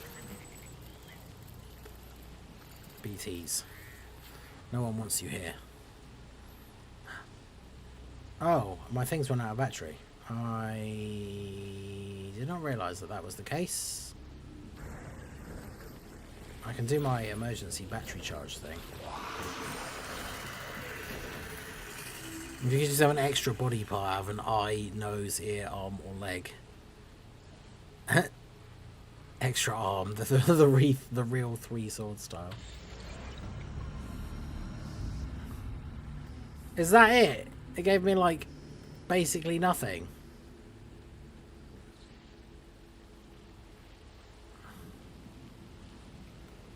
Really? How much of my battery did that use to do that? Oh, basically nothing. I wonder if I have to hold it down then.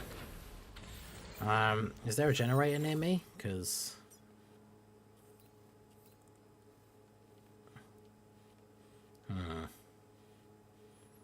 doesn't look like it.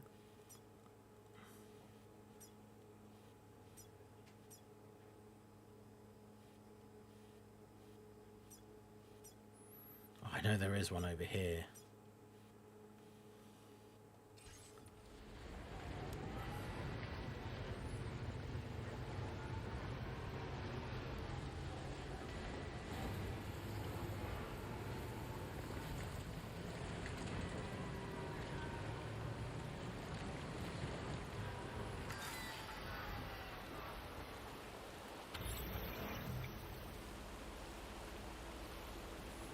Okay, so it does only let me give it that little bit of charge, but I can do it like multiple times.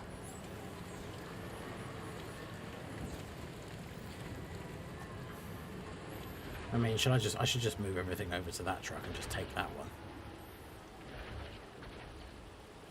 Rather than keep doing this.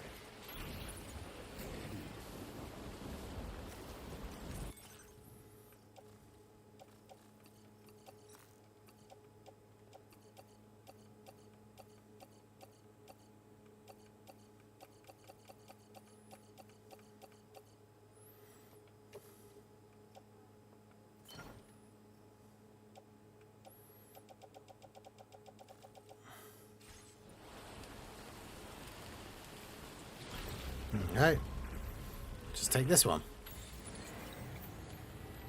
Yeah, I think extra arm would be helpful, because you could just like do more things at the same time, I suppose.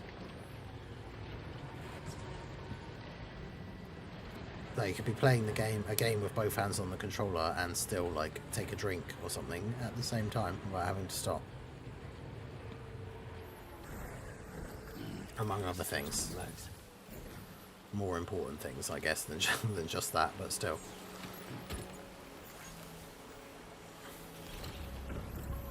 Which post-apocalyptic world would you choose? Zombie one, future dystopian one, or alien invasion?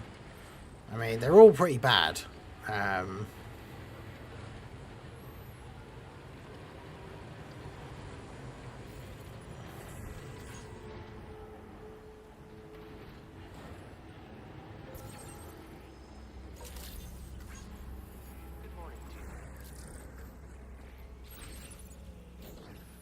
It would be better to have two more arms, but the question was you can only have one.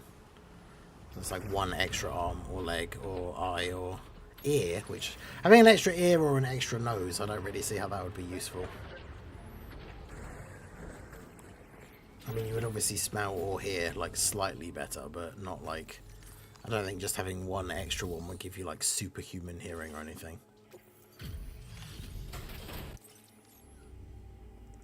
Well, wow, just It doesn't get any better, that's right. I'm that good. What's this? Mini extra I want battery. you to have this data as thanks. Nice. We're increasing the amount of materials allocated for your use. But yeah, none of those options are particularly good.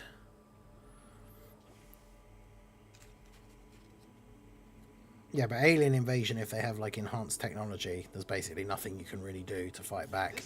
Zombies is constantly in a state of danger all the time, can never relax.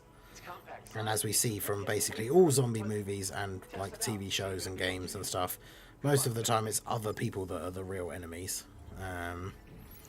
All the kind of stuff of like, you know, you make your way and you find like a you know, I say a civilization, but you know what I mean, like a community that's been built up in like a barricaded town or city or something, and then you get like, you always get the thing where it's like one person who, even though they know, this is what's so annoying about it in zombie movies and series and stuff, even though they know exactly what's going to happen and the danger that it like poses to everybody else, you always get that like one person that gets bit or like gets scratched or whatever and then doesn't say anything about it, like doesn't tell anyone, because obviously they know they'll just get kicked out or like instantly killed. So they don't say anything, and then they turn and like mess everything up for everybody else and like potentially cause a bunch of other people to get killed. Like that sort of thing always happens.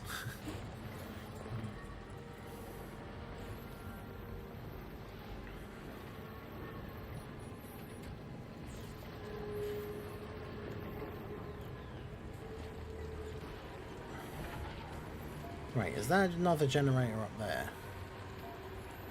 Okay, yeah, because it would be way too helpful if that was a road thing. Fuck this.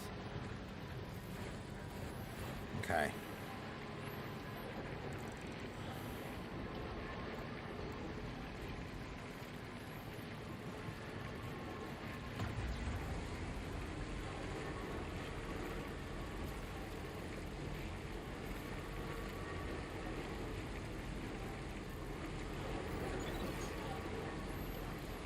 We got Norman aka Daryl over here, so what he'd pick. But yeah, it depends what kind of dystopian future. I feel like that could be the one that would be the least dangerous, I guess. Because it kind of depends what kind of dystopian future it is.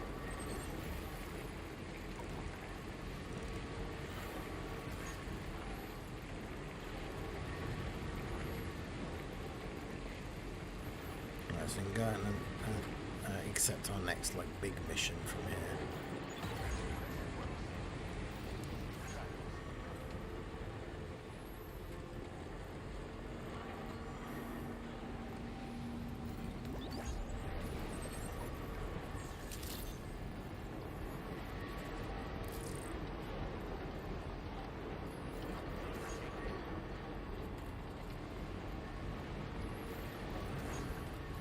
I like the fact they were super original with their names of bases, and they called them the same as the ones in America, or the ones in the first game, like West Fort Knott and stuff.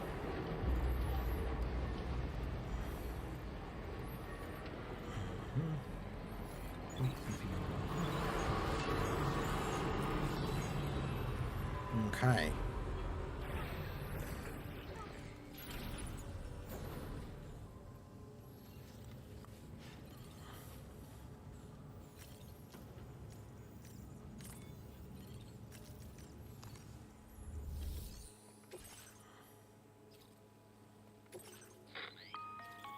Sam, it's Charlie.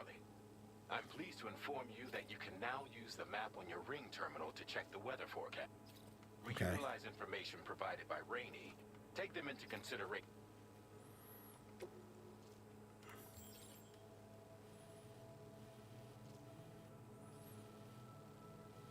Okay. It's got like rain there. Interesting. Right, so where am I going? All the way over there. Do I have to go past the...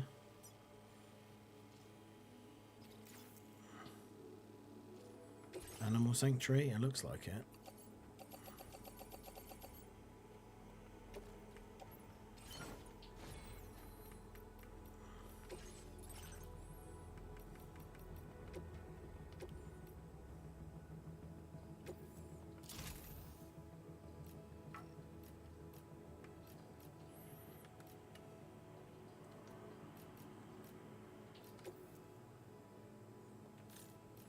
No, it's too big.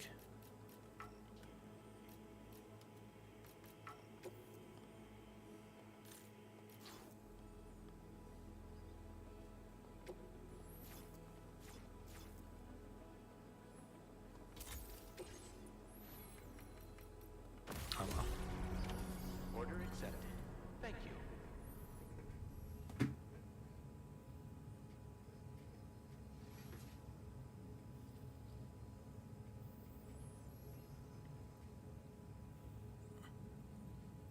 If you get injured, that injury stays. That feels like a good enough reason to never pick anything that is like in any way remotely dangerous. Oh,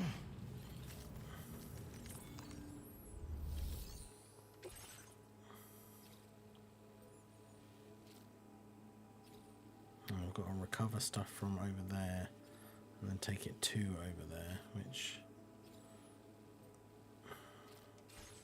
yeah, I don't want to do that.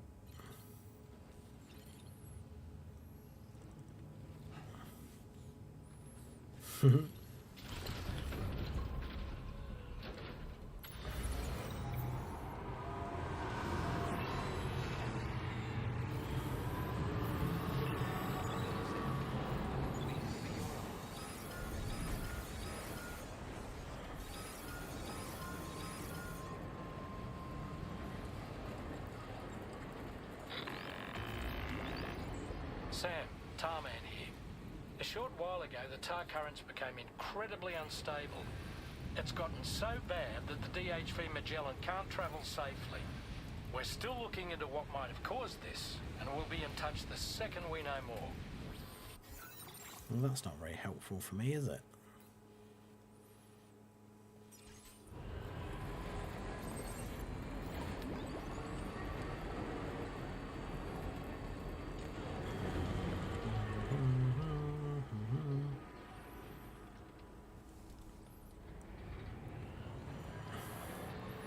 But you know it's a movie. Yeah, but I mean, things like an action movie or like a horror movie, even if you know that it's just a movie, doesn't mean you can stop, like, whatever the action-y things are that are happening, I guess. LR hole-in-one truck. No, we got a different one this time. I think I might actually be able to make a Barney truck, actually, now the next time I get to a bait. Although I don't know if I have purple and green available as colours. So we got one. Would you rather have spines along your back like an iguana or horns like a ram? That's an interesting one.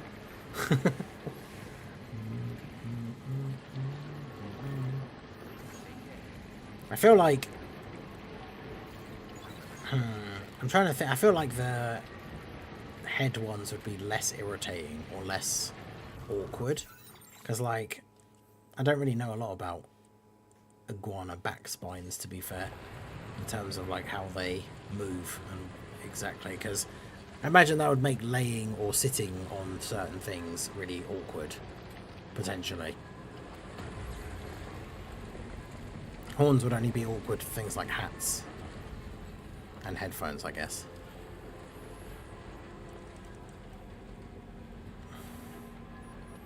I don't know if this is the right way. I mean, I know it's roughly the right way, but horns like a ram. I could get rid of trees on my head. Just run head first into trees.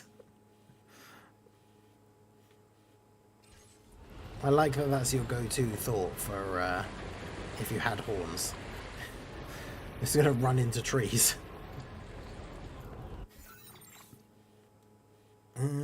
Okay.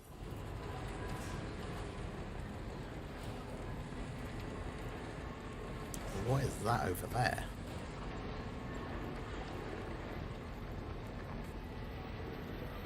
Oh, it's just like a waterfall thing. It looked like something way more different and weird, but it wasn't. Ah, a cliff there. Horns.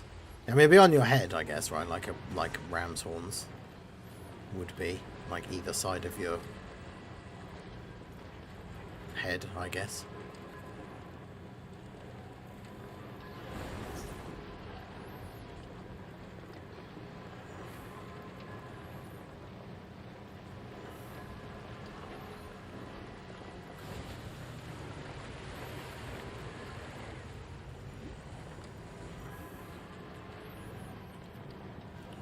Yeah, horn's definitely a good go-to choice, it seems.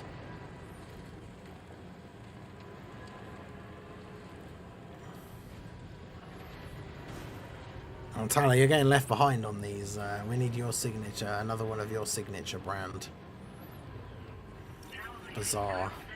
Bizarre ones. Although actually, I'm not sure how long ago it was. He said he only had a certain amount of time left at work. He might be mid-travel between... Oh god, what is that?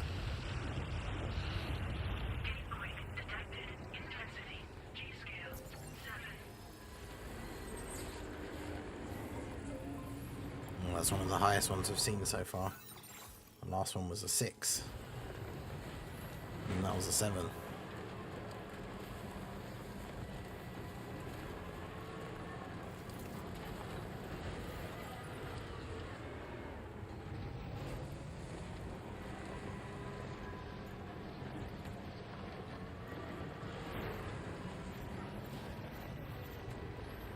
It's not a monorail thing, it's not a road thing.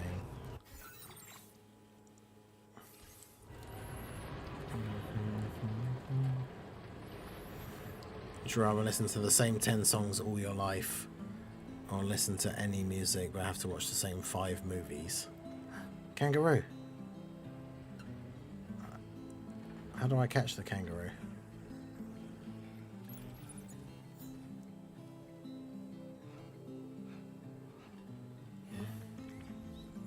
Come back.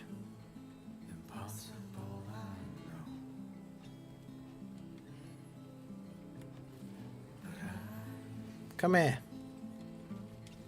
Go on. Any music but 5 movies. Oh man, I don't know. I'm one of those people that, like, if I hear a new song and I really like it, I can listen to it over and over and over again. But, like, I also really like movies. It'd be weird to, like, I mean, I guess it works both ways. For music or movies, it'd be weird to never be able to see a new one or hear a new one ever again. But...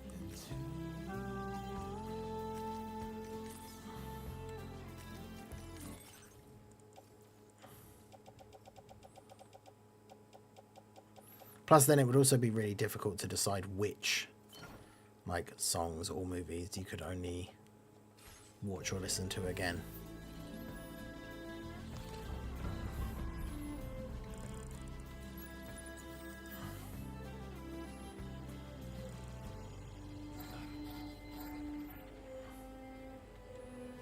Stupid rock.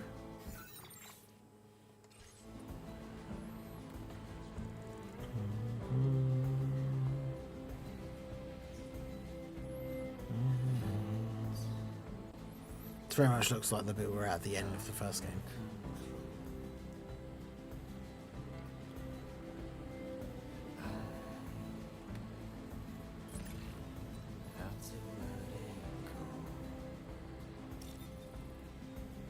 You know, I've been thinking about what happened to Lou. Fragile holds herself personally responsible for those tragic events. If Higgs was indeed behind the attack, I can understand why she feels that way. Why she blames herself for setting everything in motion. But she's resolved not to let any of it show. Bottle it up and put on a brave face. She didn't used to smoke before, did she? I suspect it's a form of self-punishment she's adopted. vengeance gives rise to a cycle of violence, and Higgs wouldn't have it any other way. But she's committed to helping you complete this journey together with you to get you back on your feet. And if she believes she has to bury her emotions and play the part of a hard-nosed commander to do that, she will. That's what I think anyway. I'm sure you can understand her position. Yeah. The music I want to listen to grows more than my movies I want to watch. I mean, yeah, that's fair. And I suppose if it's only movies as well, at least you can still watch TV shows and like YouTube videos and stuff. So it's not like it's not like you can't have any more like visual entertainment, I suppose.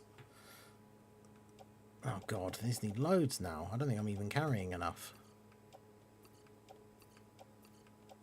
No, I'm literally not. That's crazy with all of these that I'm carrying.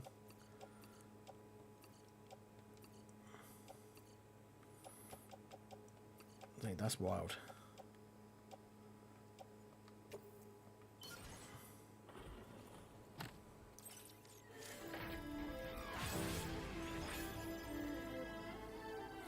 So it still needs 730 metal, 1620 ceramic. That's crazy.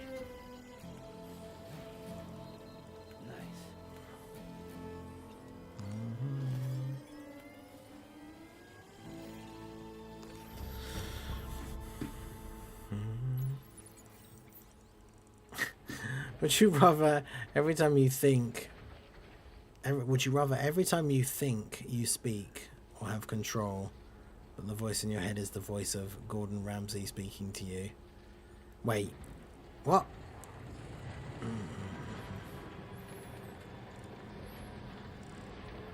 I'm not sure if there's like a typo in there or something, because I don't see what the two options are. Would you rather every time you think, every time you think you speak, so like every time you think something you just automatically say it out loud, or the voice in your head is Gordon Ramsay? I mean, that would be funny. The speaking out loud one would just get you in trouble all the time, because whenever you're in public situations and somebody does something annoying, or like when you see people doing like being rude to other people, or like doing like weird stuff like in a shop or on the bus or whatever, like then you'd like automatically say it out loud. You'd probably end up getting in like so many fights. But yeah, hearing my own voice in my head as Gordon Ramsay would be pretty funny. Oh god. Oh, this isn't just a this isn't just a go chill out in the and collect some things in the ruins mission. This is there's enemies everywhere mission.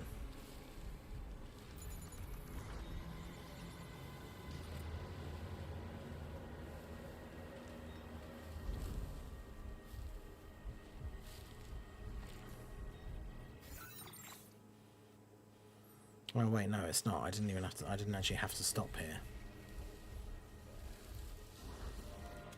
Well, I'm here now.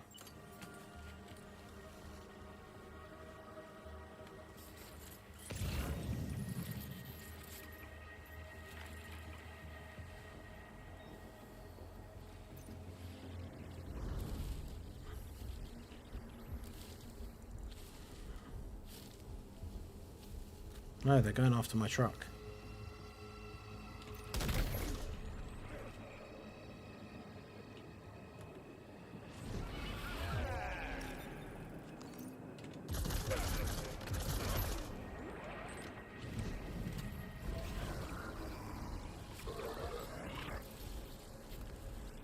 Hey, what the hell? My truck.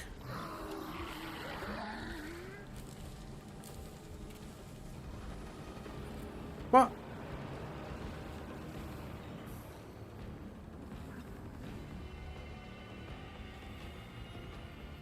What the hell?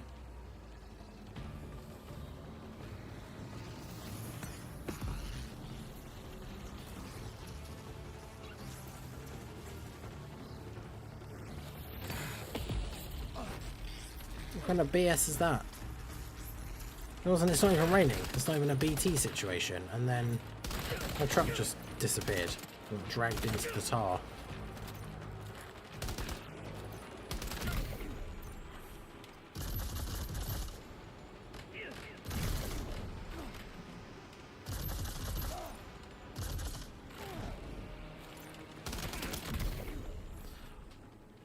That sounds kind of seems kind of BS.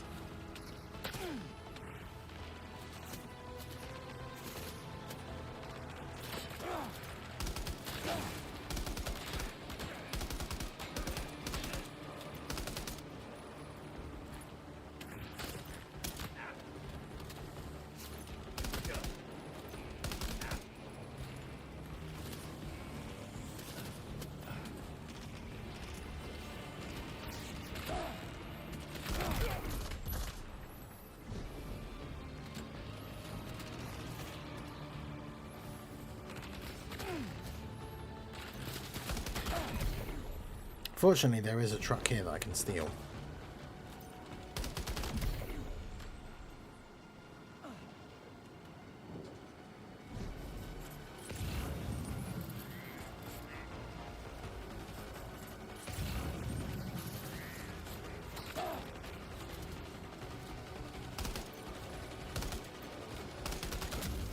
Get that guy.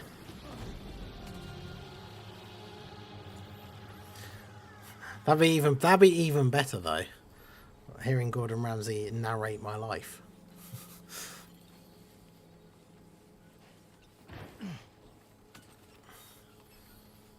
Although every time I do something wrong, it'd be funny. Like, yeah, like you just do something wrong, and then you just hear the voice. No one else can hear it.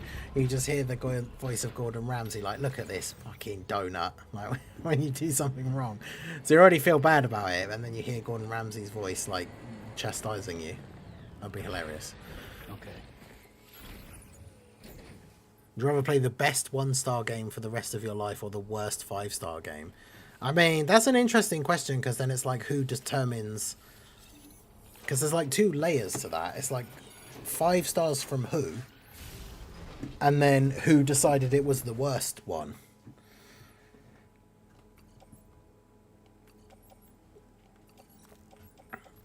Because there might be a game that like got 5 stars from like IGN that most other people think is terrible.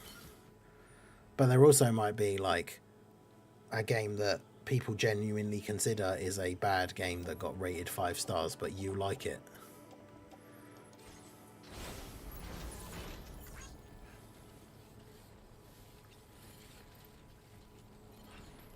Right. Was that there before? Did I just drive? Oh, I just drove. Did I just drive that there? Yeah.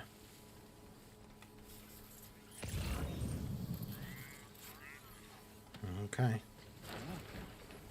Whoa, whoa, whoa, wait, where you going? Back in the truck, buddy. To make matters worse, I've arrived. How's it going, Mega Nice?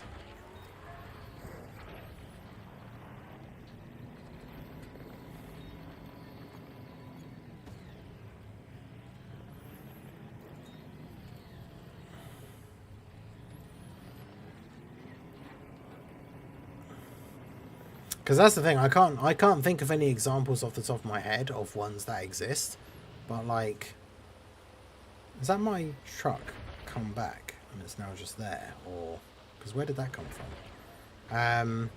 Yeah, I can't think of any off the top of my head, but like any games that have actually been given 1 star, imagine how absolutely terrible those games must be.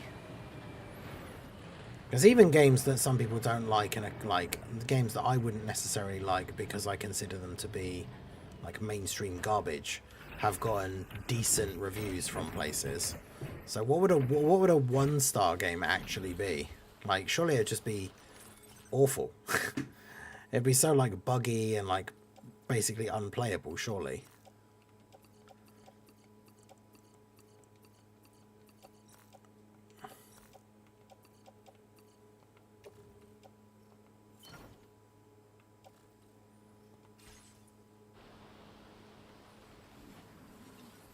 Are you serious? All of that stuff was like slightly too far away.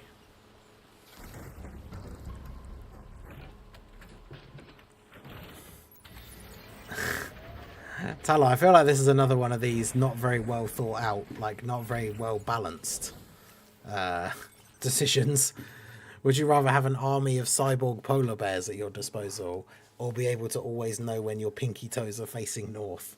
I'm not really sure how much that would help me in my day-to-day life, knowing when I was facing north. I mean, to be fair, cyborg polar bears don't necessarily help me with anything that I actually have to do in my daily life, but I would still probably rather have an army of cyborg polar bears than just know that I'm facing north, which I could literally just get a compass to do.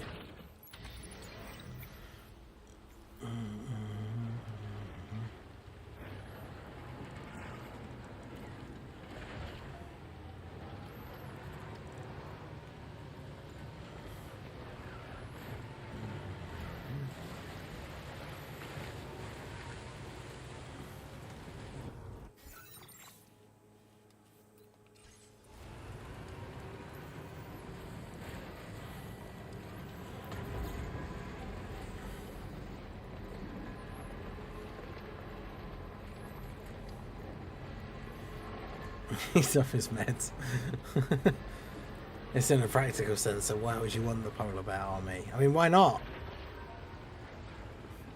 I mean, at that point, if I have an army of cyborg polar bears, I might as well become a supervillain.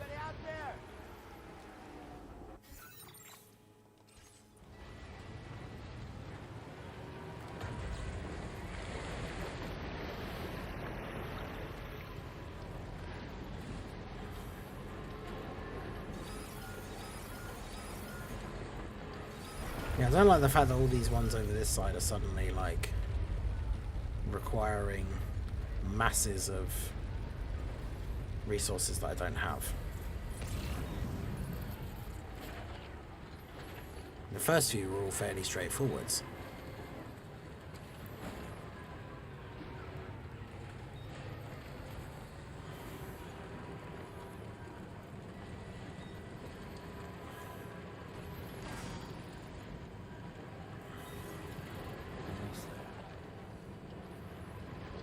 Of Digimon or Pokemon. I don't know a huge amount about Digimon. I don't know a huge amount about Pokemon, really, to be honest, but I know even less about Digimon. Security measures lifted. Weapons detected. Be advised that usage is restricted inside. Your race with Toon? I haven't done a collab with Toon for ages. It's usually just too busy most of the time.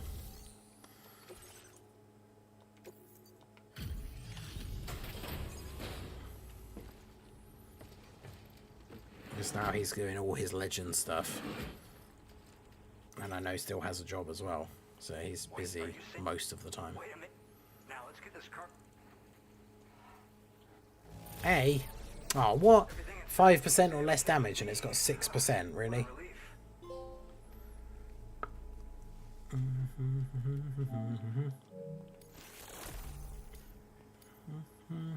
I hope you'll continue to... Alright. Can you connect your Cupid to our facility? Would you rather get infinite beans for the rest of your life, but in return Bringer never gets to obtain Android 18s in Dokkan? Or would you rather get new units easily, but be allergic to beans? I mean, from a content creator perspective, the new unit one would probably be better. I would miss beans, but it wouldn't be the end of the world. However, the other one is funny because obviously it has no actual negative effect for me. I just get infinite beans and then Bringer doesn't get Android 18, which doesn't really do anything bad for me.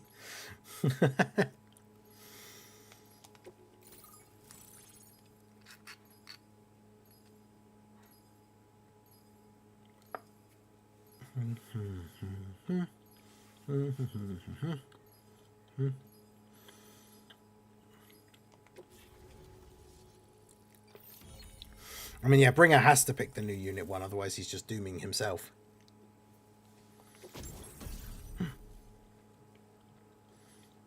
Porter suit squares.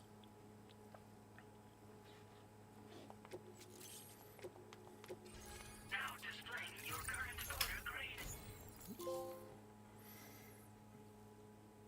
Long distance lugger. Reach your total. Okay. And now we're finally connected to the chiral network. Give me the beans. He doesn't need 118. Yeah, that's the thing. It's like that's like, I would say, a fairly easy pick for anyone who isn't Bringer, because it doesn't have a negative effect for anyone except for him. Or is this that, like, the BT cutting thing? Do I have that again in this game? Oh no, it's a blood boomerang. Amazing.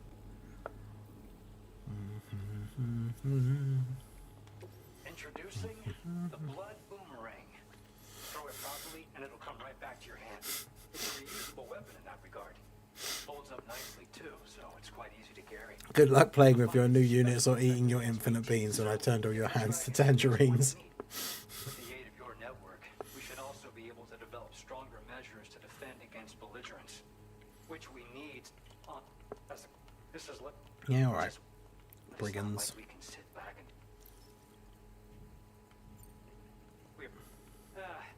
let's both keep. Tar's acting up again, eh? That was excellent work, Sam. Mr. President. Thanks to you, the better part of the Western continent has access to our services. Now it's time for you to head north and continue to expand network coverage.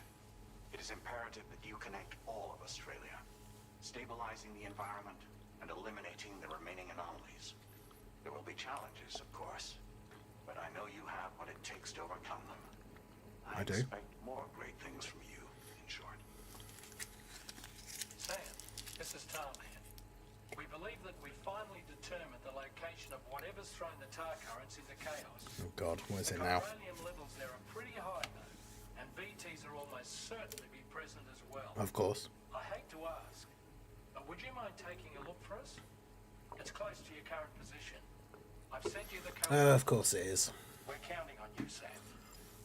But yeah, I mean, if you don't like beans, then it's a pretty easy choice as well. Alright.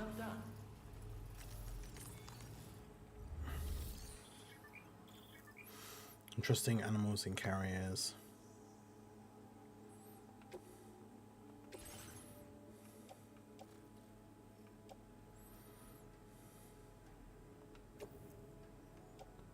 Your service in transporting this cargo is appreciated. The delivery will be assigned to another porter. Sure. I don't know if I really want to do that, but... Okay, so it has given me the mission already to go specifically to the place, okay.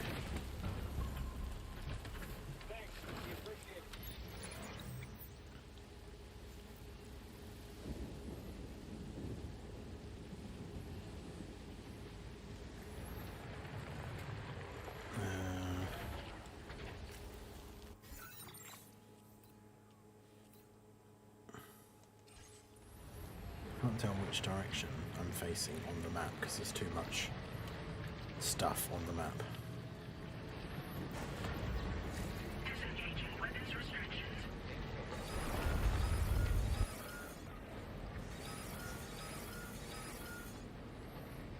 Another gatequake.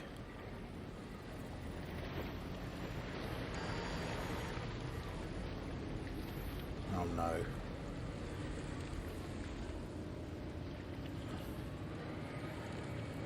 I'm running out of battery again.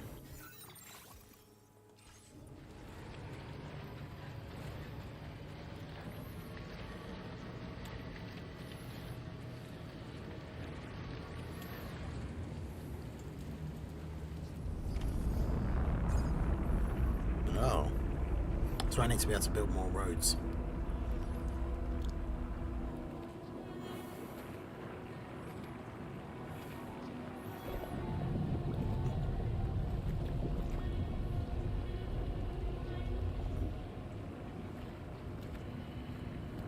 I don't think it's so being useless. I mean, on this I just could use my map though, so it's fine.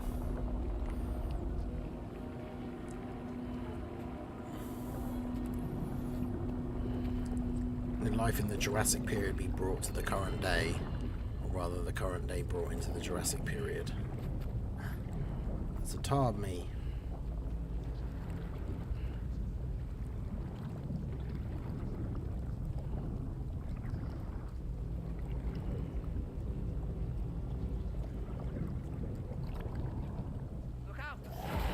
Uh-oh. Yeah. That was cool though. Gave me the thumbs down. Life in the Jurassic period brought to the current day, or the current day brought into the Jurassic period. I'm not sure what the last part means really. The current day brought into the Jurassic period.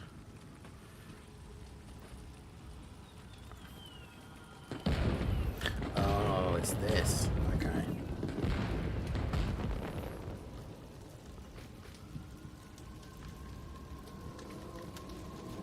Yeah, this is all pretty crazy.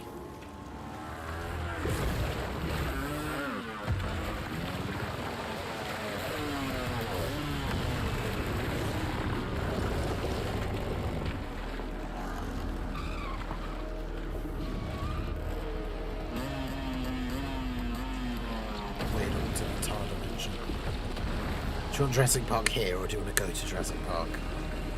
I mean, Jurassic here is probably better, because if dinosaurs get out of control, at least you have technology and weapons and stuff.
I mean, can he look any more like Solid Snake?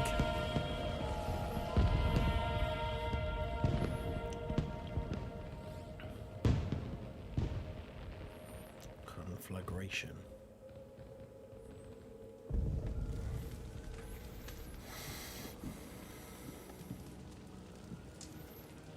Okay. Modern day buildings and people will be living in the year 300 million BC or whatever. Aren't they just both the same thing? Just the year on the calendar is different then? What in the world is this place?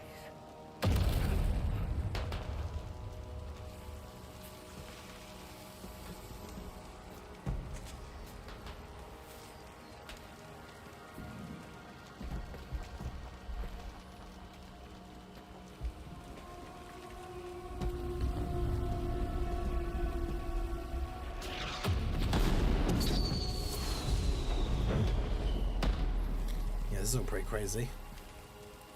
It's like the weird war alternate dimension things in the first one. Oh look, it's all my stuff.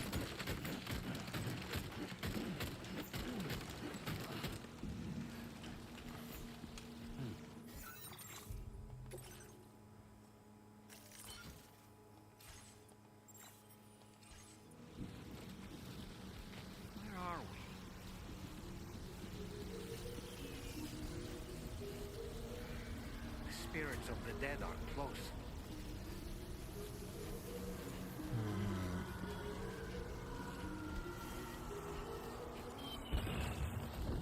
Heads up, Sam. It's not safe. At least it didn't unequip all my like skeleton and all that kind of stuff, which happened multiple times in the first game.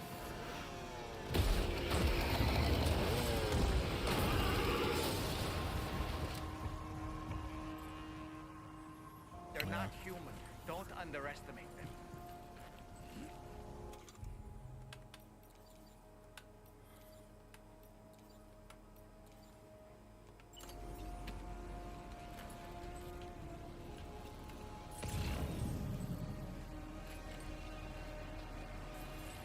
Can I sneak this way? No, my stuff. My stuff and things.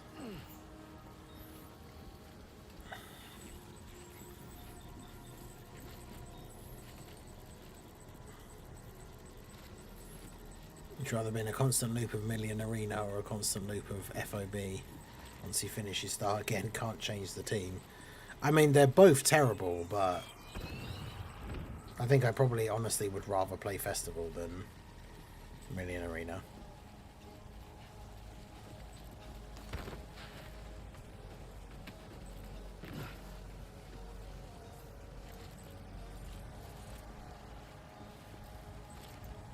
Can I go this way?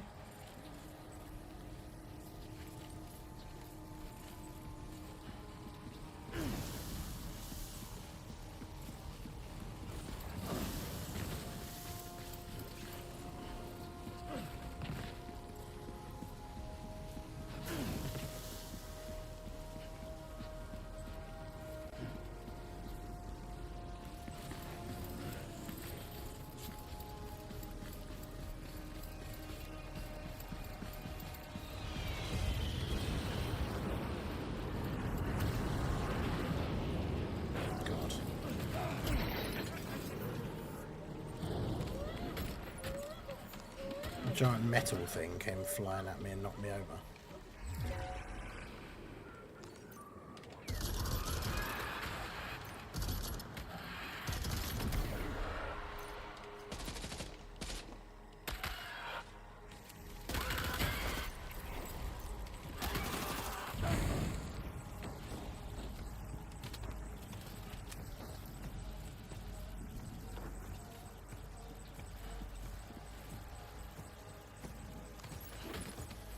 Warrior shotgun.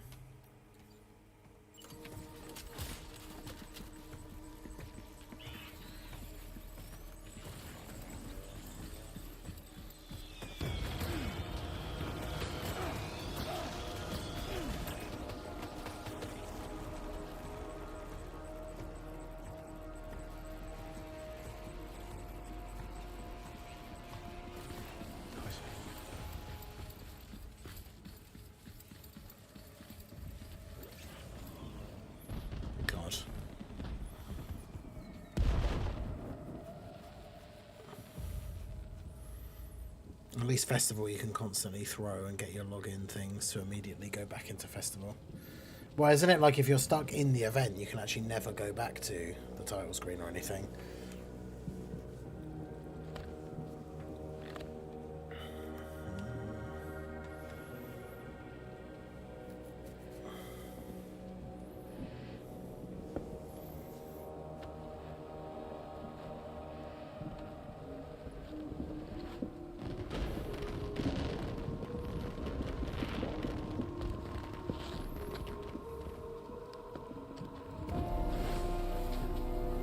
So the imagery for all this bit is very, very cool.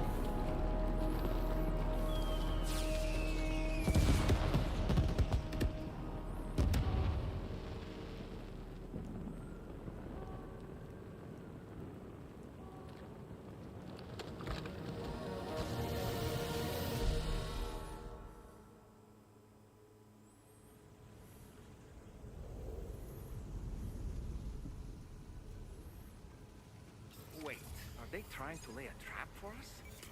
The older deck is reacting to something. We should keep an eye on it and proceed with caution.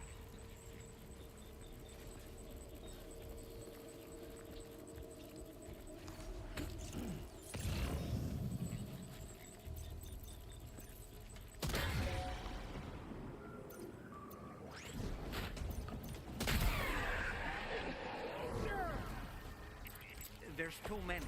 You can't handle them all by yourself. But maybe you can split them up. Take them one by one.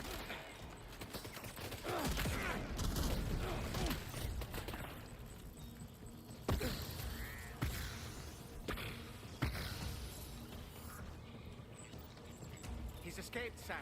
Up into that tower.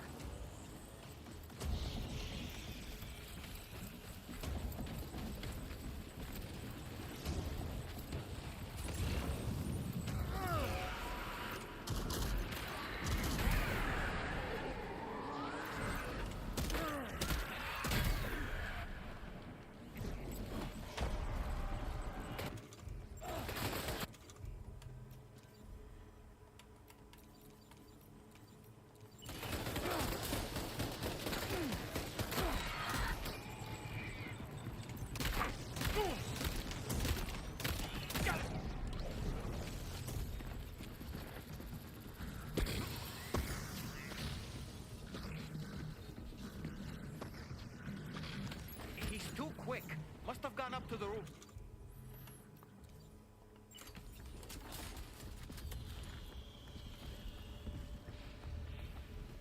He's over there now.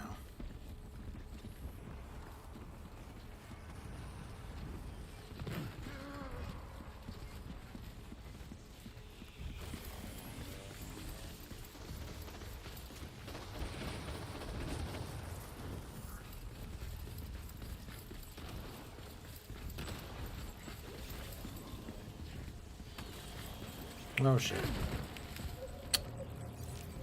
I did not realise there was a gap there.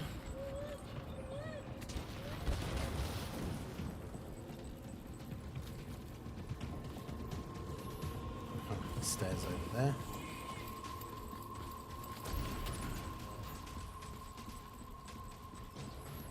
Blue's not having a good time.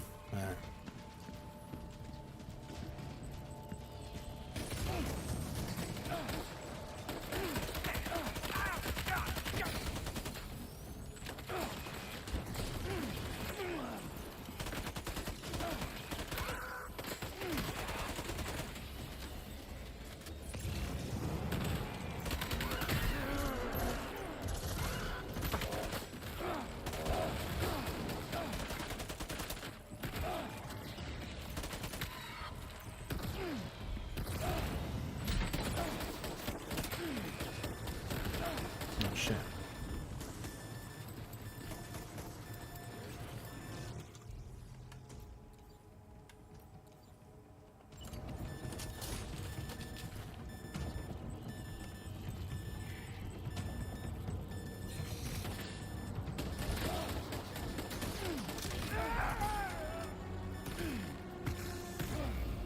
Oh, for God's sake, there's one behind me.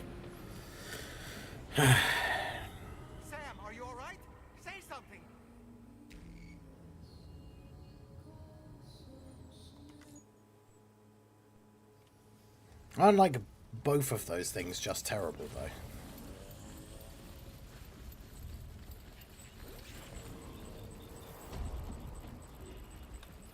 I mean, the no music part would suck, but I feel like just driving down an endless road would be more enjoyable than being in a never-ending queue.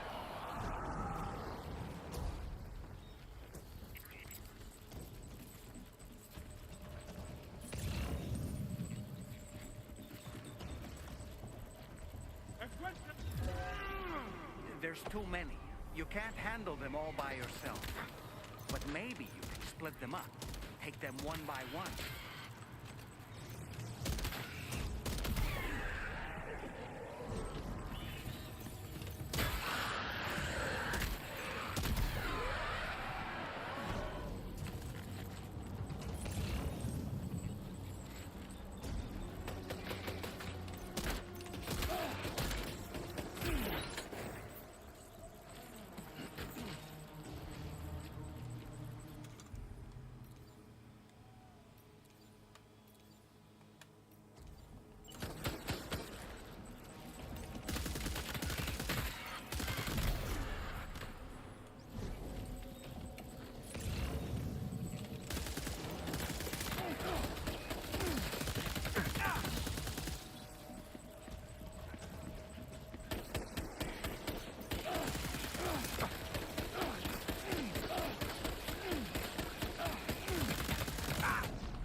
Escaped, Sam.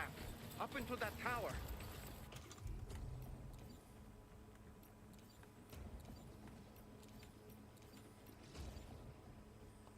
I forgot a grenade pistol.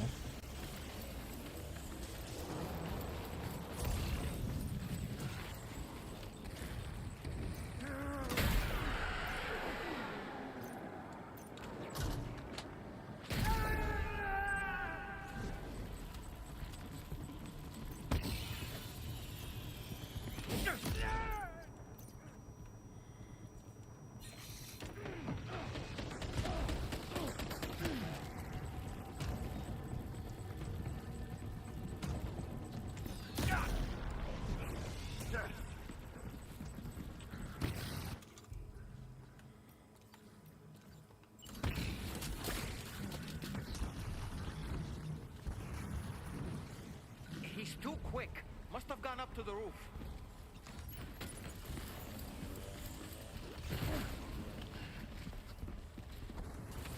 Yeah, this is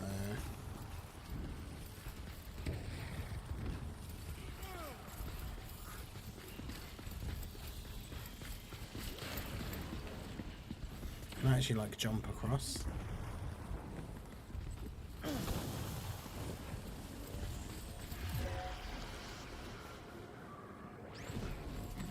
Yes.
Whoops.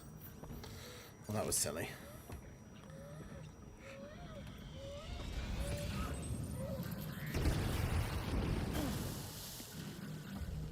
Has he gone again?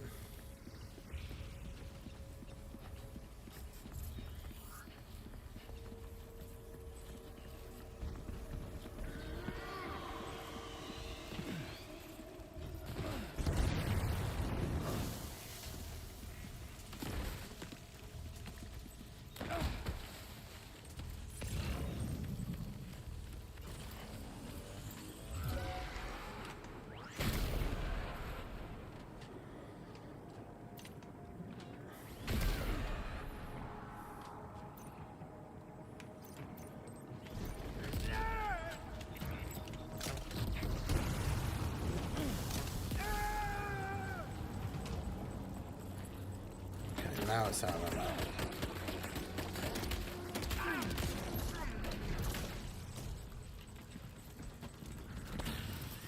And how many times do I have to like take this guy out?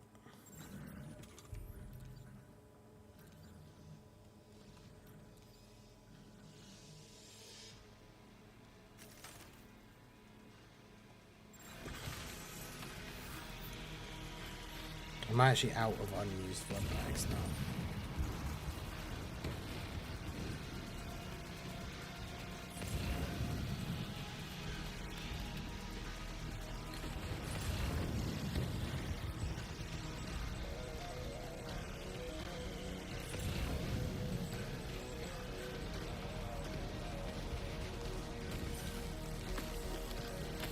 Okay, there's some of those bugs I can eat.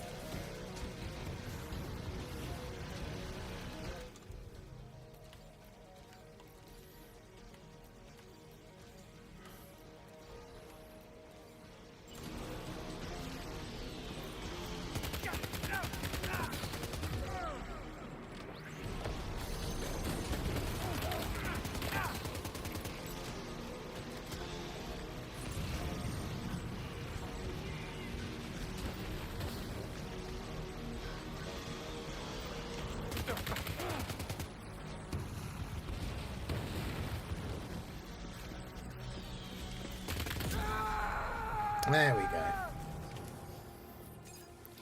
Finally. Yo, David, how's it going? Post-apocalyptic world, choose 5 people from any universe you want, and they can help protect you. But their universe's enemies are monsters in the world.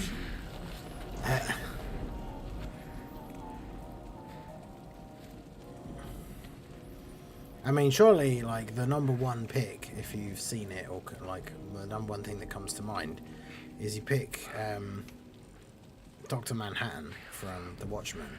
Because in that universe, he's, like, the only one that actually has superpowers. So his enemies are just normal human people, like criminals. But he has like godlike superpowers.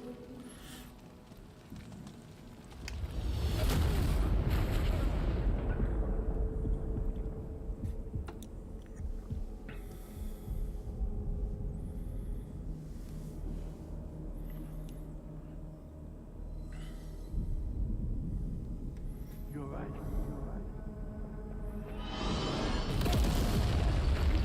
God, it's all kicking off.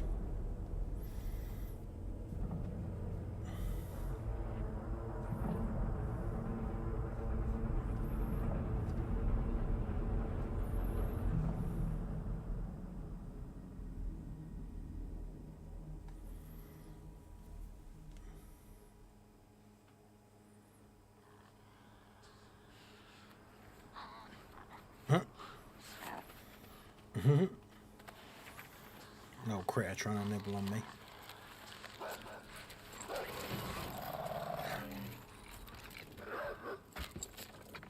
Weird robot dog.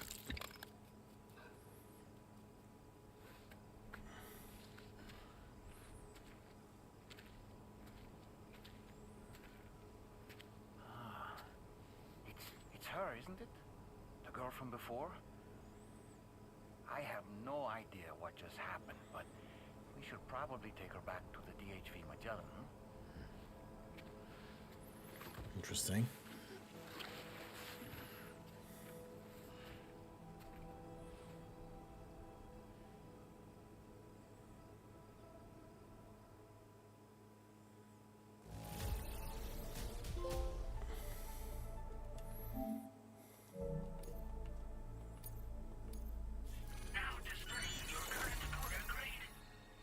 Projectile predictor predicts projectiles trajectories. Oh, for enemy ones. That's pretty good. That's pretty cool. Alright, so more mysterious mysteries are occurring. Episode 6, Chrysalis.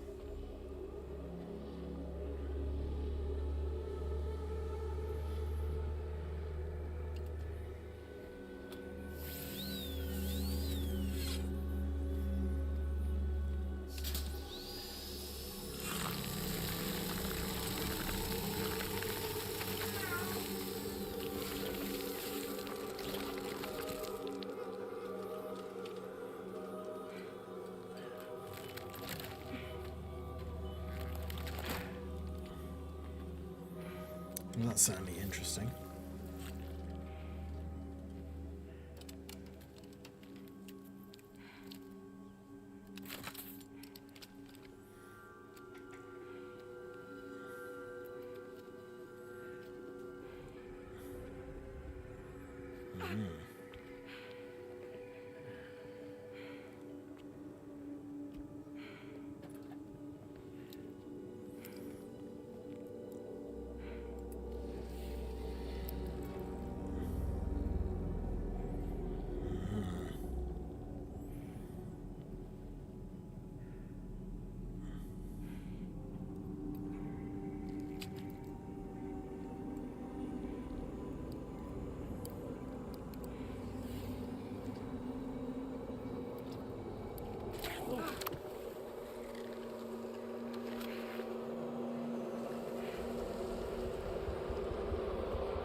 Weird.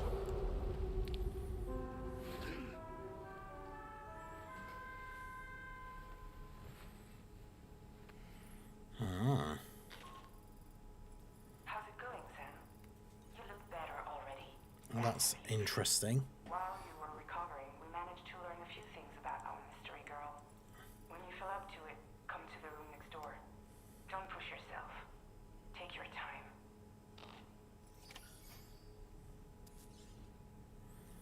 I think we might as well go check it out. Are you sure you're all right, Sam? I did notice that you were tossing and turning in your sleep. And I'm still not sure what to make of the girl we found in that other place. Why don't we do as Fragile suggested and visit her in the next room? Sure.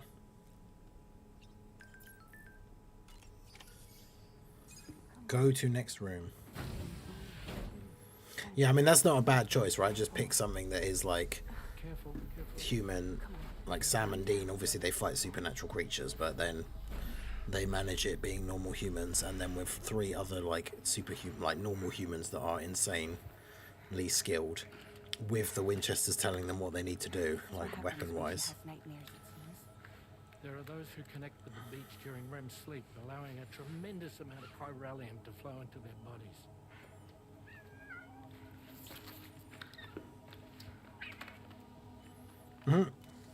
Stay back, little tar cat. Hey, is your wrist gonna be okay? Yeah. We ran some blood and DNA tests on her. And checked her for signs of injury. As far as we can tell from a medical perspective, her health is in perfect condition. But that doesn't make the chrysaloid shell in which we found her any less troubling. Not to mention the tar-like fluid that came pouring out of it. We're still analyzing both. And there's more. You mean those suckers? Indeed. But that's not what I'd call them. Much closer to a chiral rash, I would say. You know how chiral allergies can sometimes trigger goosebumps? It's like that, except a fair bit worse. The tar-like secretions can accelerate the passage of time on contact, it seems. We suspect she has dooms too. And that when she's levitating, she's experiencing the nightmares common amongst sufferers. That space or realm she left behind to come here. Interesting. The fellow we saw called it Nirvana, I believe. But to me, it looked like the land of the dead. Even so, she's a living human being. And I believe that she was born in that place. After things settled down, I spoke with her for a little. Or tried to. She was still in shock, which made it harder to communicate. Did she tell you her name? Doesn't seem like she has one. As far as I could tell. So, I named her myself. Tomorrow. Tomorrow, huh?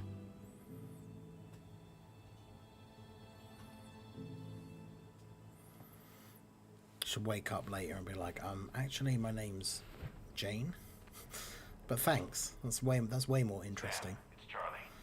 We've recently received a report of brigands engaging in suspicious activity to the west. And I'm sure you'd like to push on, but I don't think we can afford to ignore this. Please access the DHB Magellan's delivery terminal to undertake this main order. Yeah, we can clear out some brigands. Got some time for that. Take on the order at the Magellan terminal. Alright, so I did get a new suit.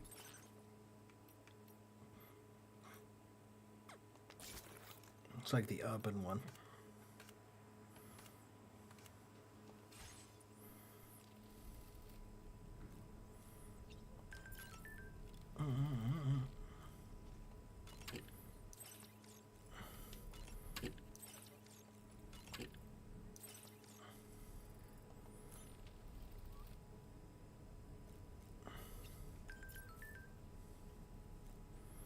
Terraforming report. Not too bothered about that. Would you rather Yu-Gi-Oh! In the Olympics but with actual dual discs and VR summoning? Or Dokkan in the Olympics but you have to run to collect the field of orbs yourself per unit?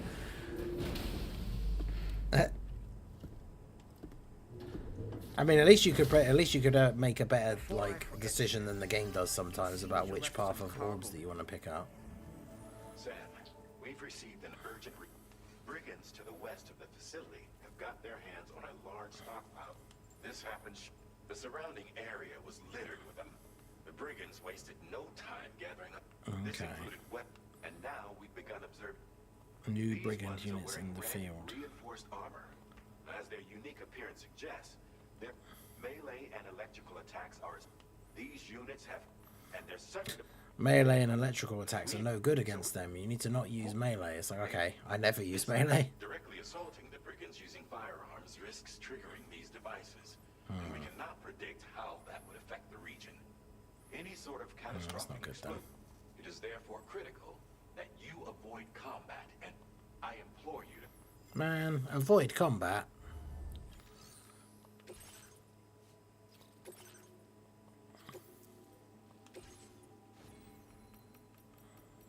We don't want to avoid combat. That's the boring way.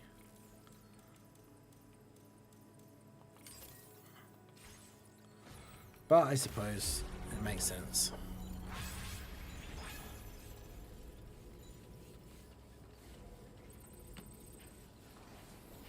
Oh, at least my car with all my stuff is here. I really thought it was going to have like disappeared. That happened a lot in the first game when stuff like that happened. Okay.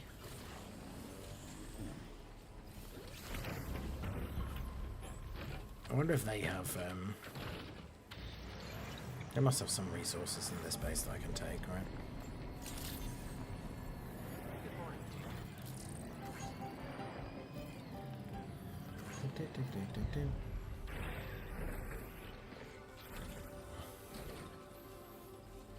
The Dogon thing would just be annoying because of the running.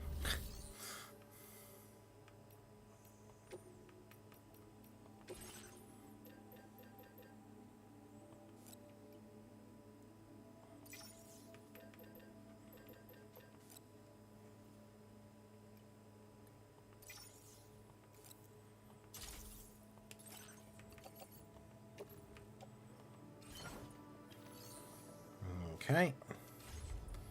Get some more materials. It's not enough though. We need like 1,000 odd ceramics, and they only had like 300.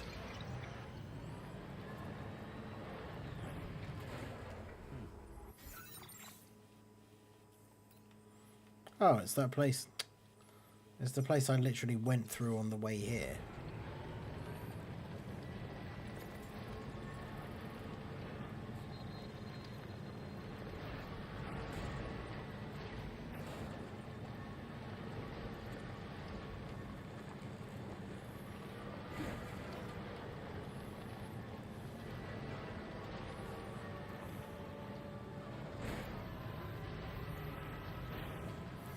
Yeah, it's not this one that I...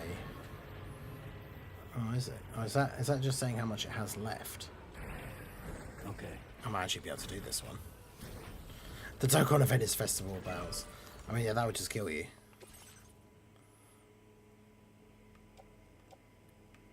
Oh, yeah, it needs barely anything. At least you don't lose the excess in this one as well. Because that was always really annoying about the first one. I had to start carrying around multiple smaller loads of resources because you would lose any extra, whereas instead it just puts them on my back. So now I can just put them straight back into the car.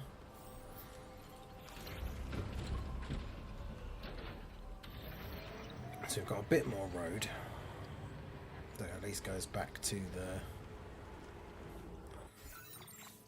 that other place.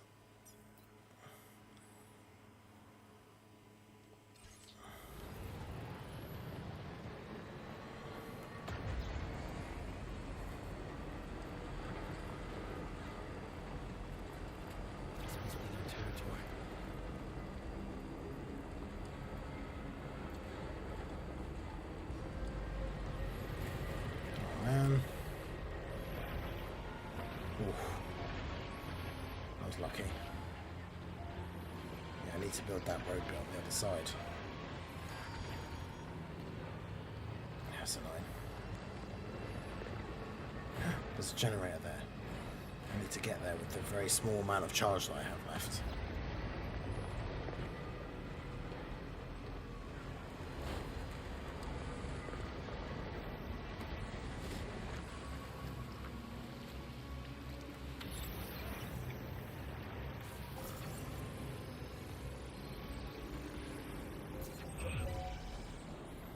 Well, they saw me. So much for the stealthy approach.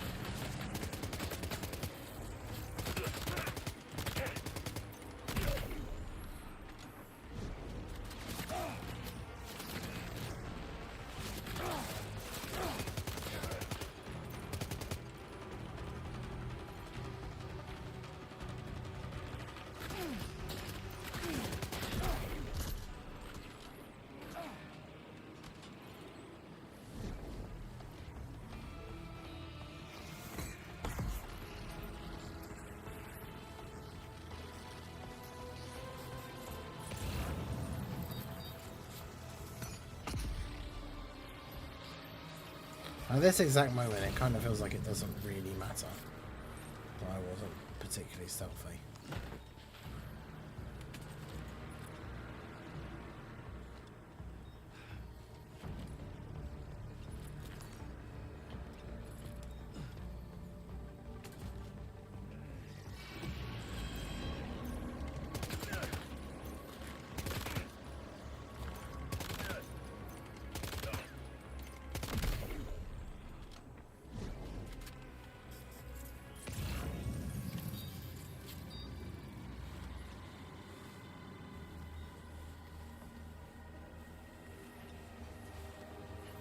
Definitely should have brought my car.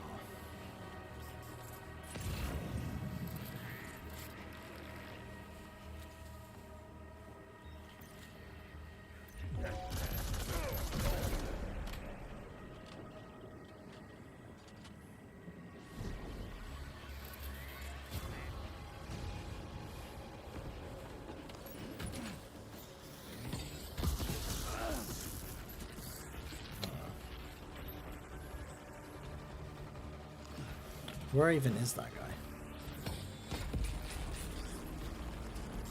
Oh, there's a guy there.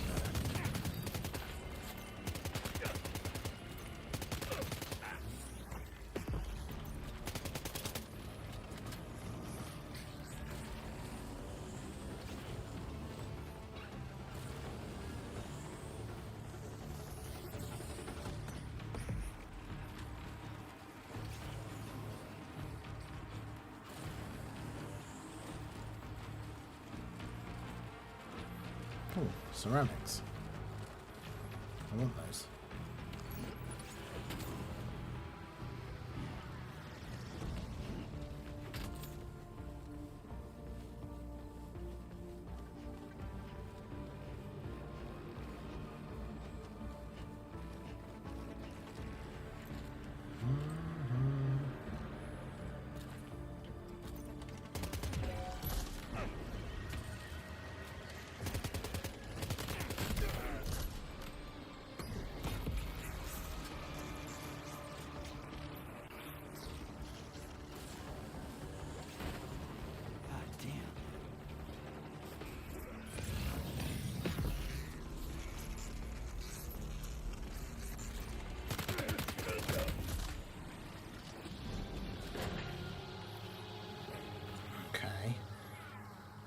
I've got a lot of stuff on my back already now, though.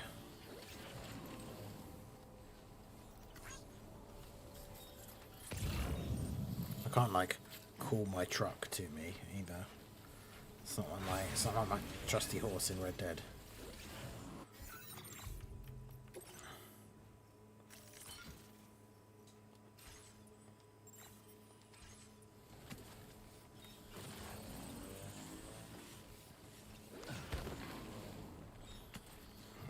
To go through that doorway.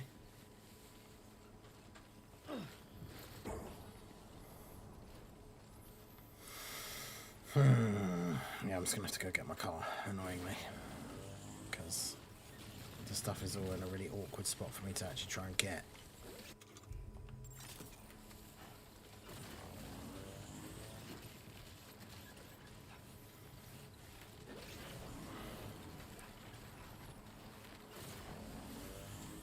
That's alright.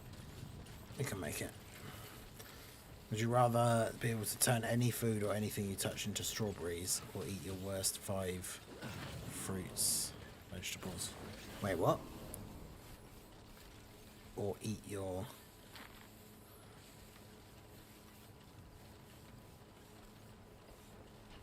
I'm slightly confused as to the option. So one option is the second one just I have to eat 5 things I don't like. Or the other one is I have the ability to turn things into strawberries. But it says you're able to turn things into strawberries. So does that mean you don't have to if you don't want to?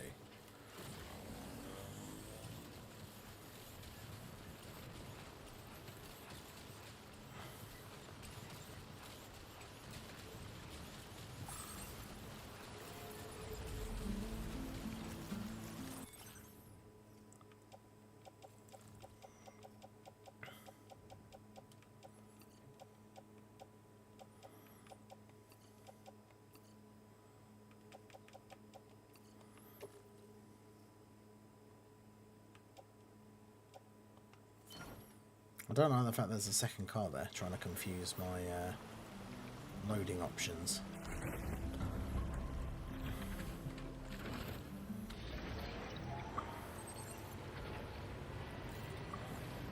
So it's not optional. I mean, I guess you just have to, you'd have to just take it on the chin and eat the 5 worst. Or is it just one time only, or you can only ever eat your 5 least favourite things? That's a horrible option. Have to eat the food that you hate for the rest of your life, or anything you touch turns to strawberries.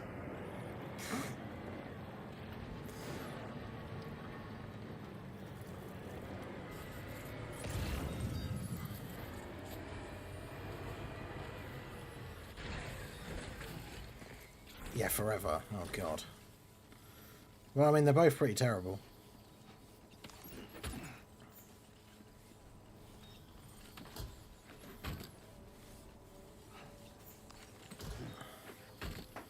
I don't actually need the special alloys, do I? I can't even remember what you actually use them for.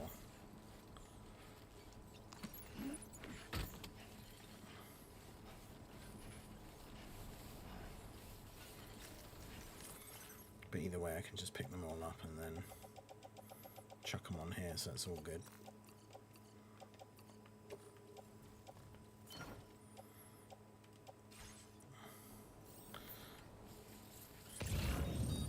Oh, where's the other? Up there. That's right, I can just go grab that one.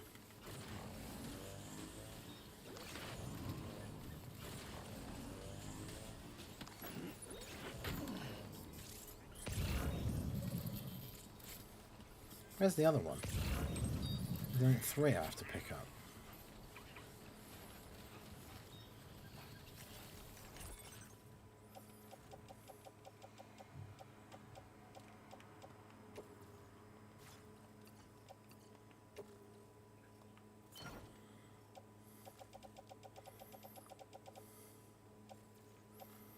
Yeah, 2 out of 3 bombs, 2 out of 3. So where's the other weapons set?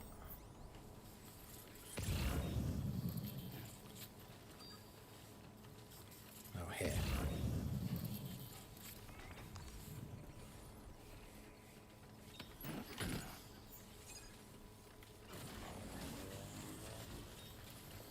Where do I need to take them to? The Northern Environmental Observatory. Isn't that where I just came from? Yes. Okay, good. I can get back there quite quickly then. That's good.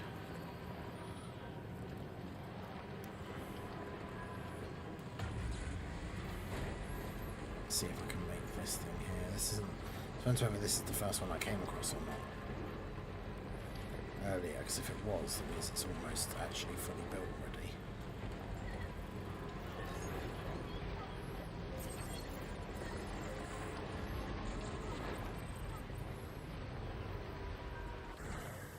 Okay. I don't think it is the same one, but it is almost fully built.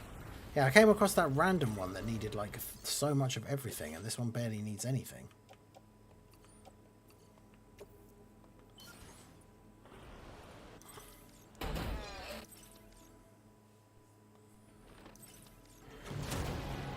So now I can quite easily take this road back to where I need to go, just in time to be finished up. Okay.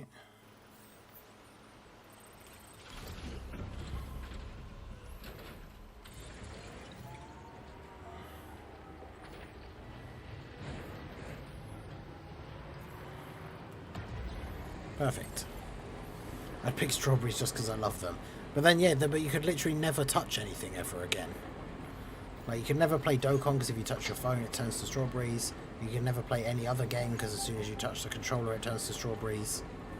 Like, you literally can't do anything.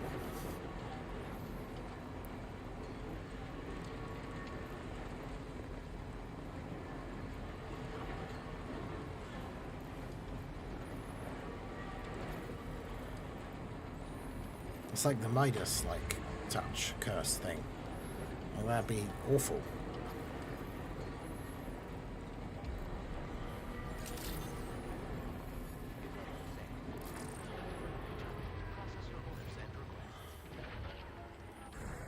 Just touch the ground, and the planet becomes one big strawberry, and then immediately it would like fall out of orbit and crash into the sun potentially.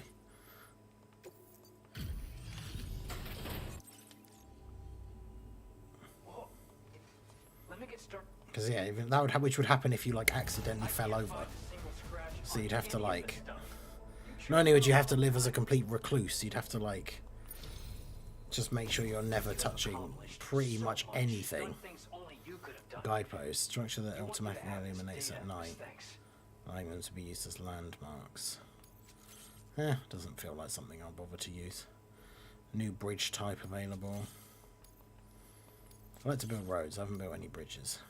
We've increased your allocation of materials.